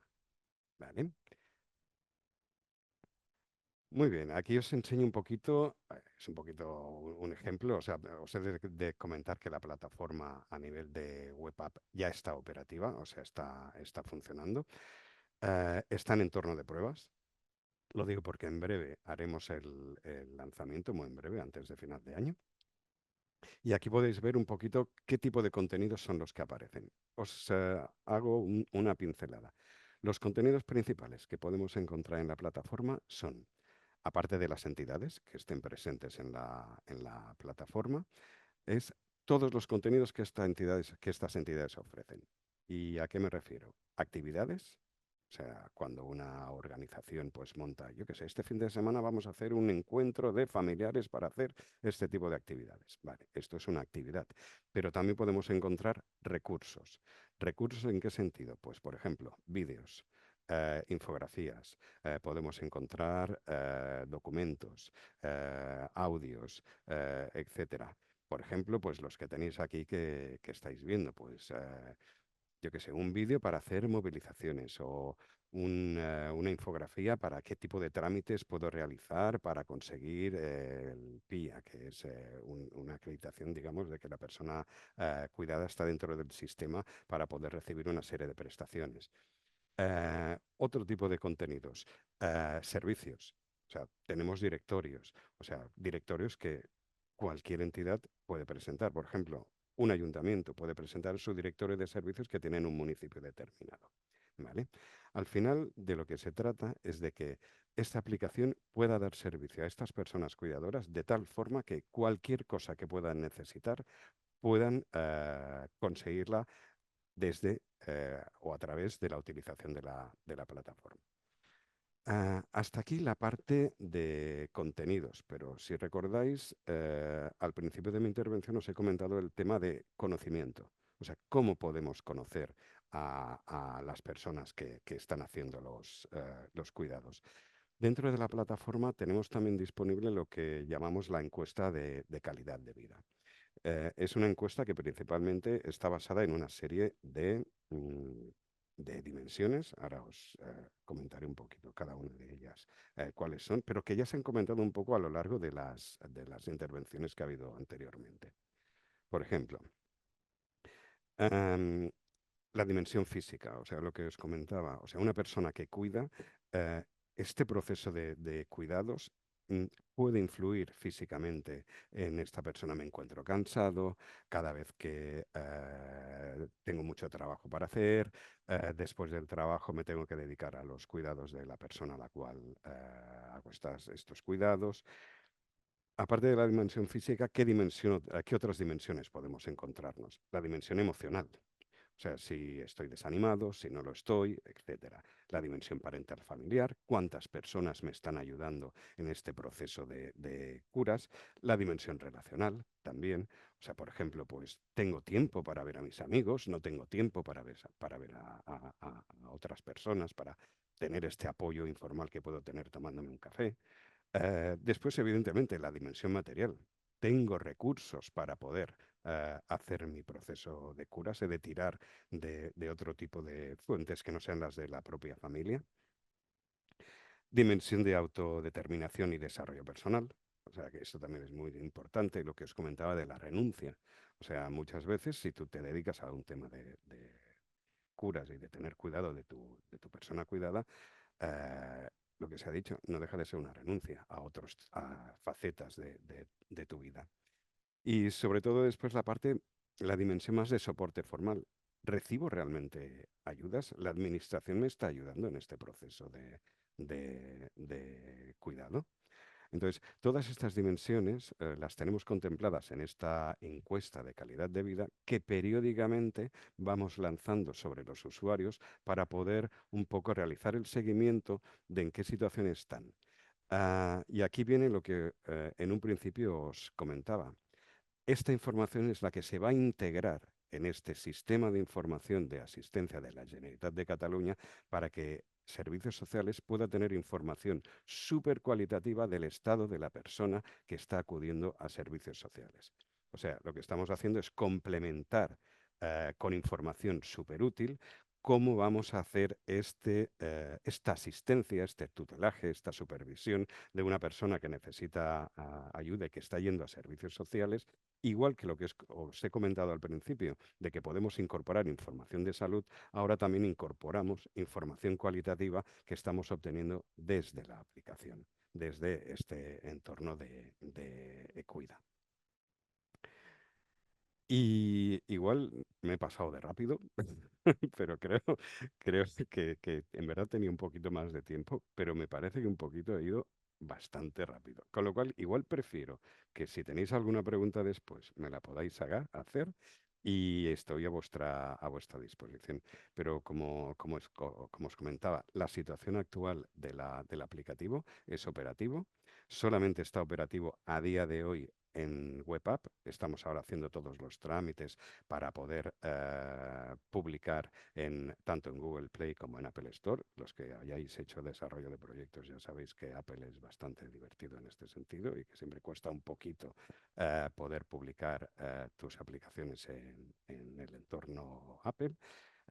Pero bueno, esperamos que en breve tengamos los dos entornos ya disponibles y a día de hoy, pues bueno, empezamos a hacer toda la campaña de lanzamiento, que la haremos ahora durante durante este diciembre y en enero del año siguiente, para poder hacer dos cosas. O sea, una, comunicar a las entidades gestoras o a las entidades que puedan publicar contenidos que estamos disponibles, esto por un lado, y por otro lado, todo el tema de las personas cuidadoras. O sea, que las personas cuidadoras también han de saber que el aplicativo existe. No lo vamos a hacer solos, evidentemente. O sea, aquí, como os comentaba, o sea, es la Generalitat de Cataluña la que también es la que está soportando el proyecto por detrás, con lo cual tendremos apoyo en este sentido para poder hacer difusión del aplicativo y que pueda llegar, digamos, desde la parte de servicios sociales a las personas que puedan requerir de este aplicativo. Creo que más o menos no me he dejado nada. Si tenéis alguna pregunta, encantado de solucionarla. O sea que muchísimas gracias. Albert, muchísimas gracias a ti por compartir con nosotros este proyecto tan interesante y además lleno de detalles y posibilidades, por lo que he podido ver con las imágenes que nos has presentado y lo que nos has ido explicando. Yo sí que quisiera hacerte una pregunta muy rápida. De cara al lanzamiento, es decir, a hacerlo público, ¿tenéis alguna fecha definida o aún no? Sí, tenemos la fecha definida para el 4 de diciembre, hacer ya Ajá, el lanzamiento, pero sobre todo para entidades gestoras. O sea, quiere decir, no para hacer lanzamiento sobre usuarios finales, sino sí. sobre usuarios, personas jurídicas. O sea, municipios, o sea, ayuntamientos, servicios sociales, Ah, consejos bien. comarcales. O sea, haremos dos campañas, una sobre todo para usuarios que puedan suministrar sus contenidos dentro de la plataforma y Ujú. otra que será, digamos, sobre usuarios finales que puedan o sea, puedan consumir estos contenidos en la plataforma. Entonces lo hemos separado en dos fases. Porque sí, esta es otra pregunta que me surge y que estoy seguro que quienes nos siguen también es decir, a la persona cuidadora que quiere utilizar este servicio, ¿cómo y cuándo podría comenzar a ser usuario de este servicio? Sí, o sea, en verdad tu usuario puede ser usuario desde el momento que hagamos el lanzamiento, pero ¿Ah, queremos sí? sí, pero queremos ser un poco cautos. ¿Por qué? Ujú. Porque a día de hoy hay poquitos contenidos subidos en la plataforma. Por eso lo que te comentaba es primero mejor hacer una campaña, digamos, de suministradores de contenidos que Ajá. a nivel, incluso diría a nivel político, les conviene a los municipios, a los ayuntamientos o consejos comarcales poder hacer partícipes de sus contenidos a los usuarios finales, a las personas cuidadoras. Entonces, hemos hecho ya un benchmark y hace tiempo que estamos en contacto con muchas entidades sobre todo entorno público, que están interesados en subir sus contenidos en Ecuida, principalmente porque son contenidos que después serán consumidos por sus propios consumidores finales de servicios sociales. Es un poquito lo que te comentaba, no deja de ser un hub, o sea, es Ajá. un hub de Muy contenido. bien, muy Y bien, después muy también lo bien. que te comentaba, aún no está concretado, pero a la Generalitat es muy probable que le interese difundir este aplicativo dentro de los servicios sociales, o sea, dentro Ujú. de todo lo que es asistencia de... Exacto. Sí. Muy bien. Porque otra pregunta también que surge, creo que nos surge a todos desde la perspectiva más de la innovación y la creación, ¿no? Que es uno de tus campos como experto, ¿no? Pero es de dónde nace la idea. Es decir, ¿existen otras iniciativas de este tipo en otros países o es más bien una inquietud que teníais adentro y que decías esto hay que resolverlo? ¿De dónde nace la idea de hacer o desarrollar una herramienta como esta? Sí, a ver, es cierto que hay en diferentes países hay no es lo mismo, pero sí que hay mucho directorio, hay webs donde tienes mucha información sobre cómo hacer trámites, cómo poder acceder a diferentes contenidos, pero una plataforma más enfocada tipo hub, o sea, donde tienes todo integrado, no hemos encontrado ninguna. Hemos encontrado alguna un poquito parecida. Y aquí el valor diferencial es que se integre con lo que es la parte del W social que os comentaba antes del sistema de información de la Generalitat de Cataluña. O sea, aquí es donde está el valor diferencial. O sea, Ecuida no deja de ser un generador de contenidos para dar soporte a servicios sociales. Lo que pasa es que por sí misma ella ya tiene el valor suficiente como para, pues esto, con los contenidos que se pueden incorporar, que desde la Fundación, por ejemplo, ya generamos históricamente en nuestras formaciones, pues lo que os comentaba, cómo hacer una movilización, cómo gestionar el duelo, cómo hacer, bueno, cualquier actividad que sea relevante para poder hacer en condiciones una atención a la persona que cuidamos. O sea, como tenemos experiencia en este sentido en formación, o sea, Sí, exacto. entonces hemos aprovechado que tenemos, esto es cierto, tenemos mucho material que ya tenemos de forma en la casa, más todo el material que estamos generando ahora gracias a poder disponer de la oportunidad de publicar contenidos en Ecuida, materiales nuevos que ya estamos subiendo. Y esto, bueno, nos permite pues hacer difusión de todo lo que es nuestro material de forma abierta y disponible a cualquier persona cuidadora. Bien, pues muchísimas gracias, Albert, nuevamente por compartir con nosotros esta iniciativa que, como hemos visto, encaja muy bien en la intención que tenemos en este tipo de webinars, en el de hoy en concreto, de no solo ofrecer un mapa de lo que es la realidad social de las personas adultas mayores en riesgo de exclusión social, sino también de encontrar herramientas, buenas prácticas que permitan afrontar esta realidad, y lo que nos has presentado es realmente muy interesante. Dado que por esos motivos las personas de nuestro panel han tenido que abandonarnos por cuestión de otros compromisos, si con la venia del vicerrector Galucci, que nos acompaña, es el vicerrector de Relaciones Internacionales y de Estudiantes de la Universidad Ramon Llull. Yo quisiera concluir el conjunto de nuestro, digamos, de las ponencias que hemos tenido el gusto de poder ir siguiendo con unas reflexiones muy sencillas, pero que de alguna manera creo que pueden resumir algunos de los aspectos relativos al objetivo de este webinar, que es todo el tema de las personas mayores, los adultos mayores en riesgo de exclusión social, ¿no?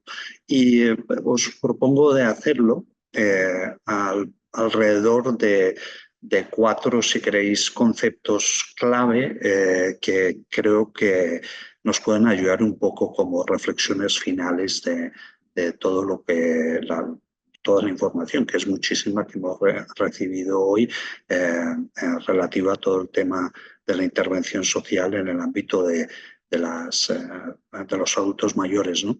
Y un concepto primero que creo que nos salta a todos a la cabeza de una manera u otra es el tema de la sensibilización, ¿no? Porque como ya han firmado el Eduard Sala, el director de Cáritas, y otros ponentes también, la realidad social de muchos adultos mayores es una realidad que con frecuencia no mencionamos o que olvidamos o que queda en un segundo plano, pero que, como hemos visto en el webinar de hoy, también gracias a muchas de las estadísticas y los datos y las evidencias que se nos han ofrecido, representa un reto importantísimo en el ámbito social, teniendo presente que es una realidad en aumento imposible de evadir. Es decir, todos nos hacemos mayores y los porcentajes que nos hablaban de personas mayores en riesgo de exclusión social irán creciendo. Por lo tanto, es una temática de una gran importancia, pero, sin embargo, que no está muy presente en muchas de las preocupaciones.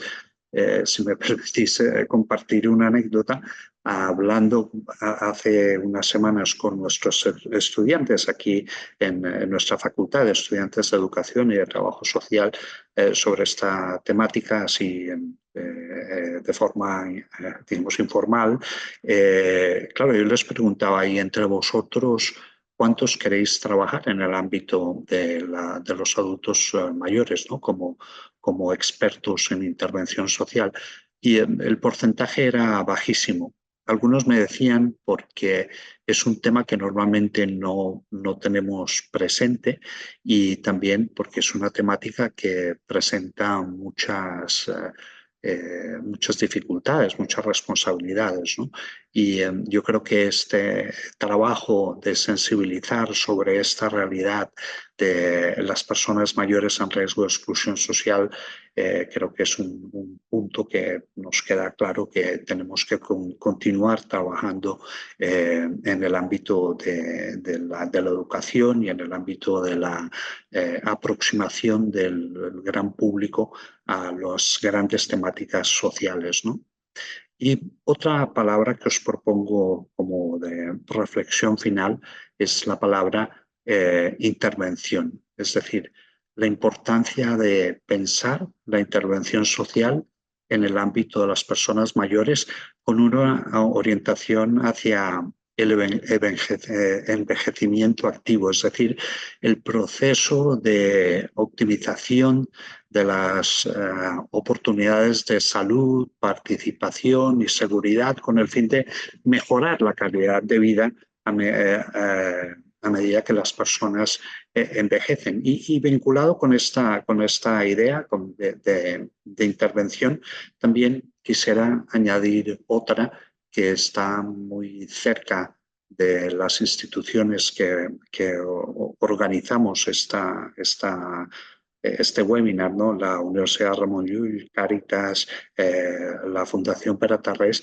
que es otra palabra que es humanización. Es el modelo que implementemos, el modelo de intervención que implementemos con personas adultas mayores, que fomente, tiene que responder no simplemente al cubrir una serie de necesidades, sino debe fomentar la participación, la convivencia, la independencia de las personas, la autorrealización, la autonomía y la potenciación de las capacidades que estos individuos tienen, más allá, como decía, de sus necesidades más básicas, ¿no?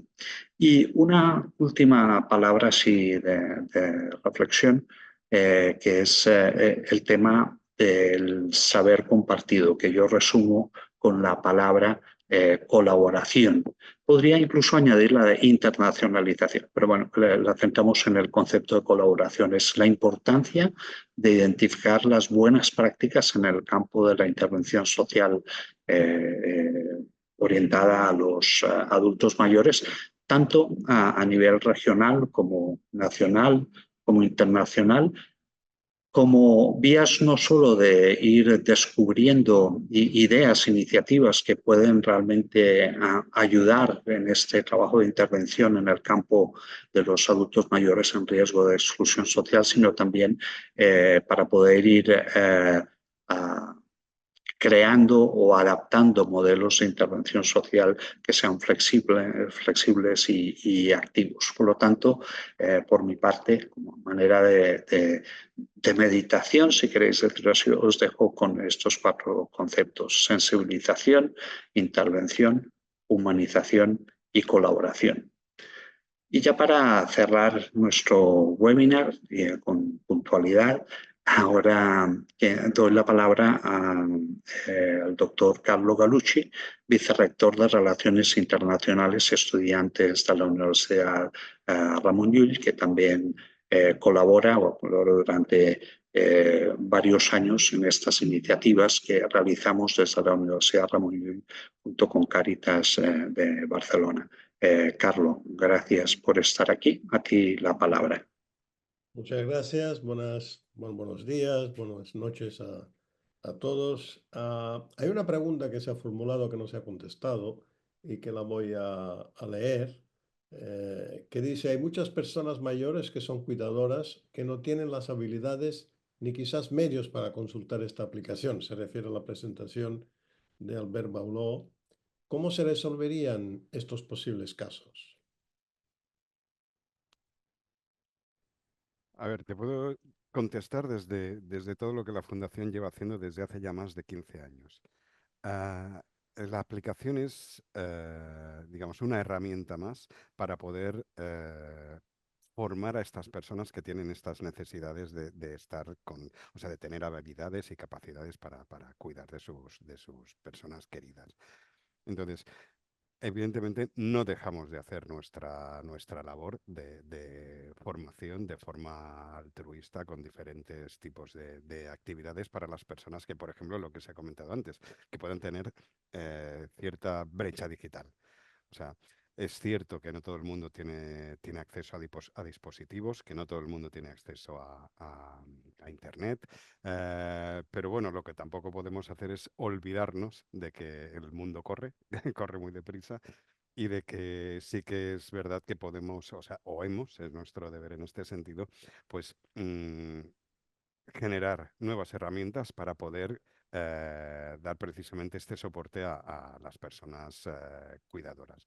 Y es cierto que no todo el mundo puede acceder digamos, estas herramientas de las nuevas tecnologías, pero intentaremos cubrir todo el espectro.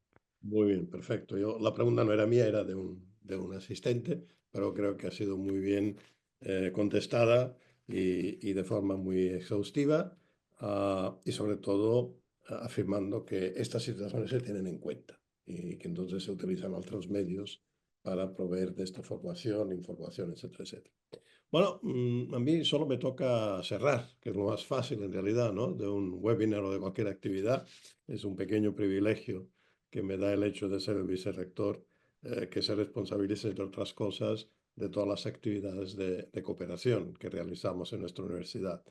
Para los que nos escuchan, que ya se ha citado antes, pero quiero recordar que son personas de España, de Perú, de Argentina, de Uruguay, de México, tanto, digamos que vamos más allá de nuestras fronteras.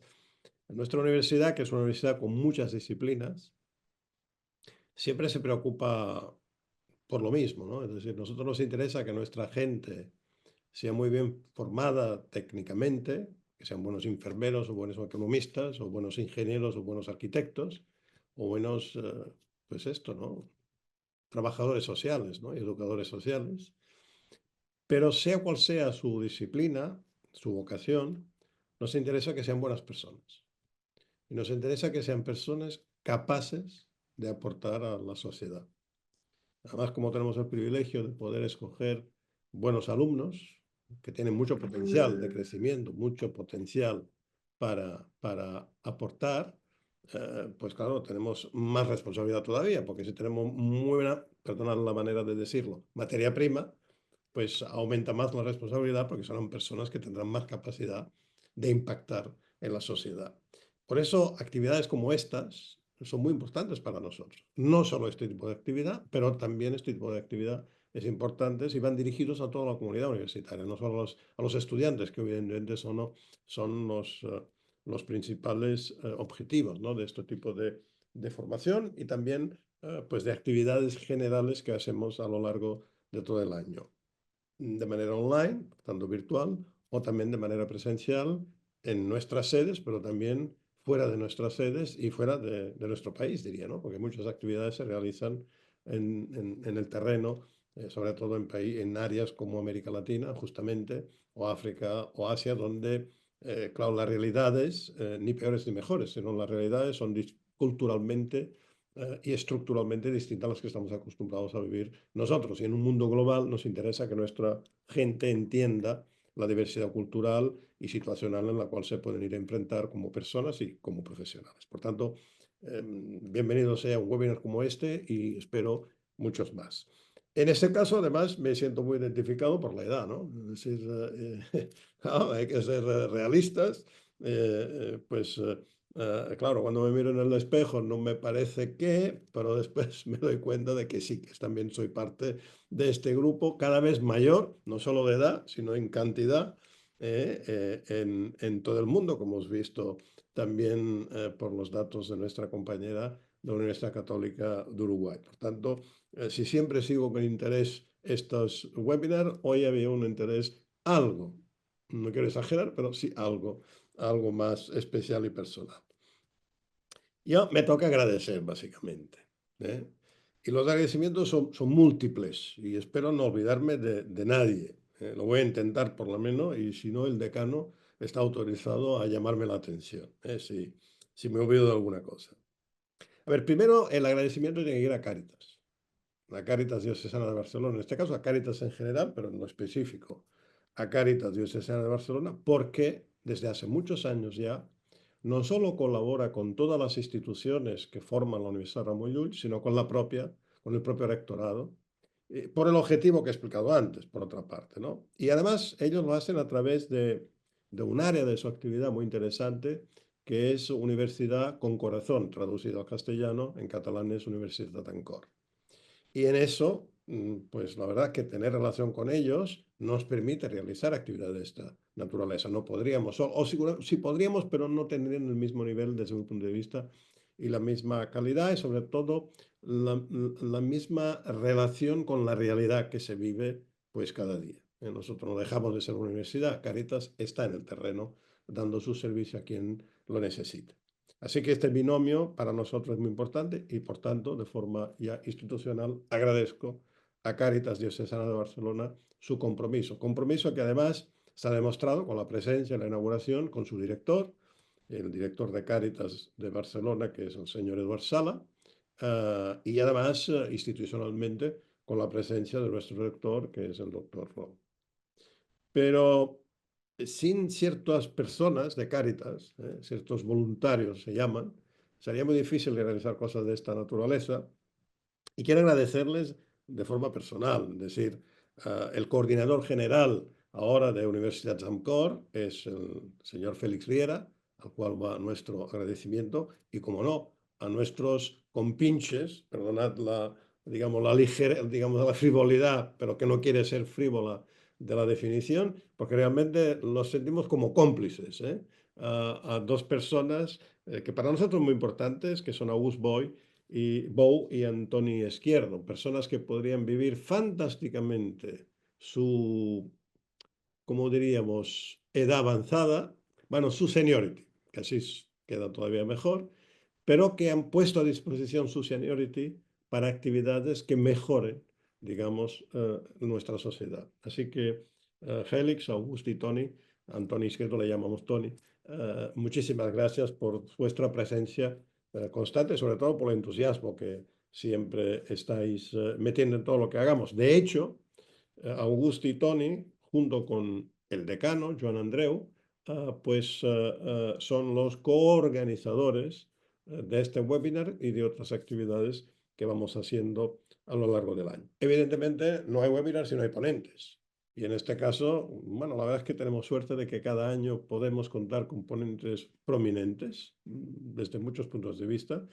Y en ese caso la doctora Rosell daba su aportación, yo diría universal, pero formalmente desde un área del mundo determinada, que es América Latina. Hemos tenido a la señora Feu, con la cual hemos tenido el placer de colaborar más veces, que siempre con una grandísima claridad y eficacia y buena gestión del tiempo, por cierto, nos ilustras sobre ciertos aspectos del trabajo que cada año Cáritas hace a través de FOESA.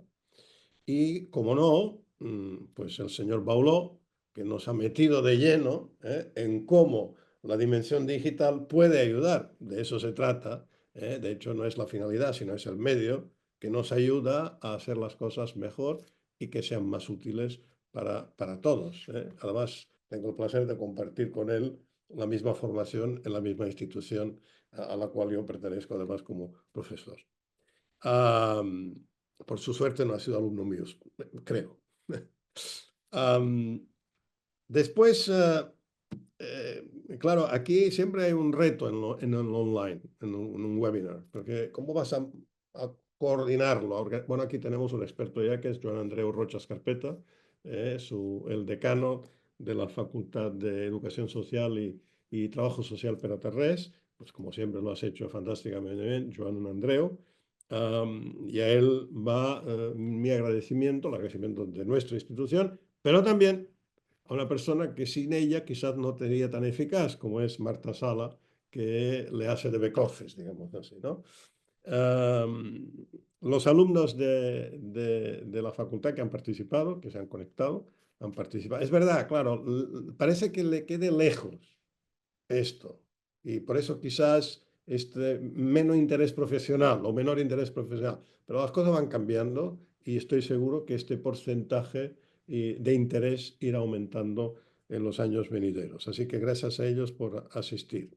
A todos los asistentes online, evidentemente, ya he dicho que son de distintos países, no solo de España, pero también dejarme agradecer a las personas del rectorado, en este caso al equipo de comunicación corporativa, promoción y protocolo, a su jefe de filas, el jefe de gabinete, lo llamamos nosotros, que es el señor Carlos Targa, que también está conectado, al equipo de las demás áreas del rectorado, porque aquí, claro, cada uno va, desde el front office, back office, va participando, no se ve, pero están, y de todas maneras una persona en especial que es David Pérez de la parte informática. Sin informática es difícil poder realizar un webinar y, como no, dejarme también agradecer la participación y el aguante del equipo del vicerrectorado que tengo el placer de dirigir.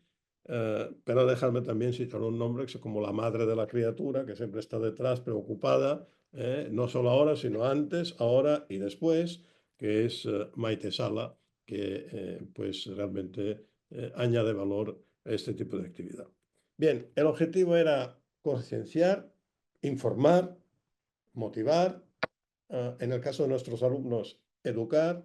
Pues estoy seguro que este webinar lo ha conseguido y espero que webinars como este, aunque quizás con otras temáticas, seguiremos haciendo también en los meses y en los años venideros.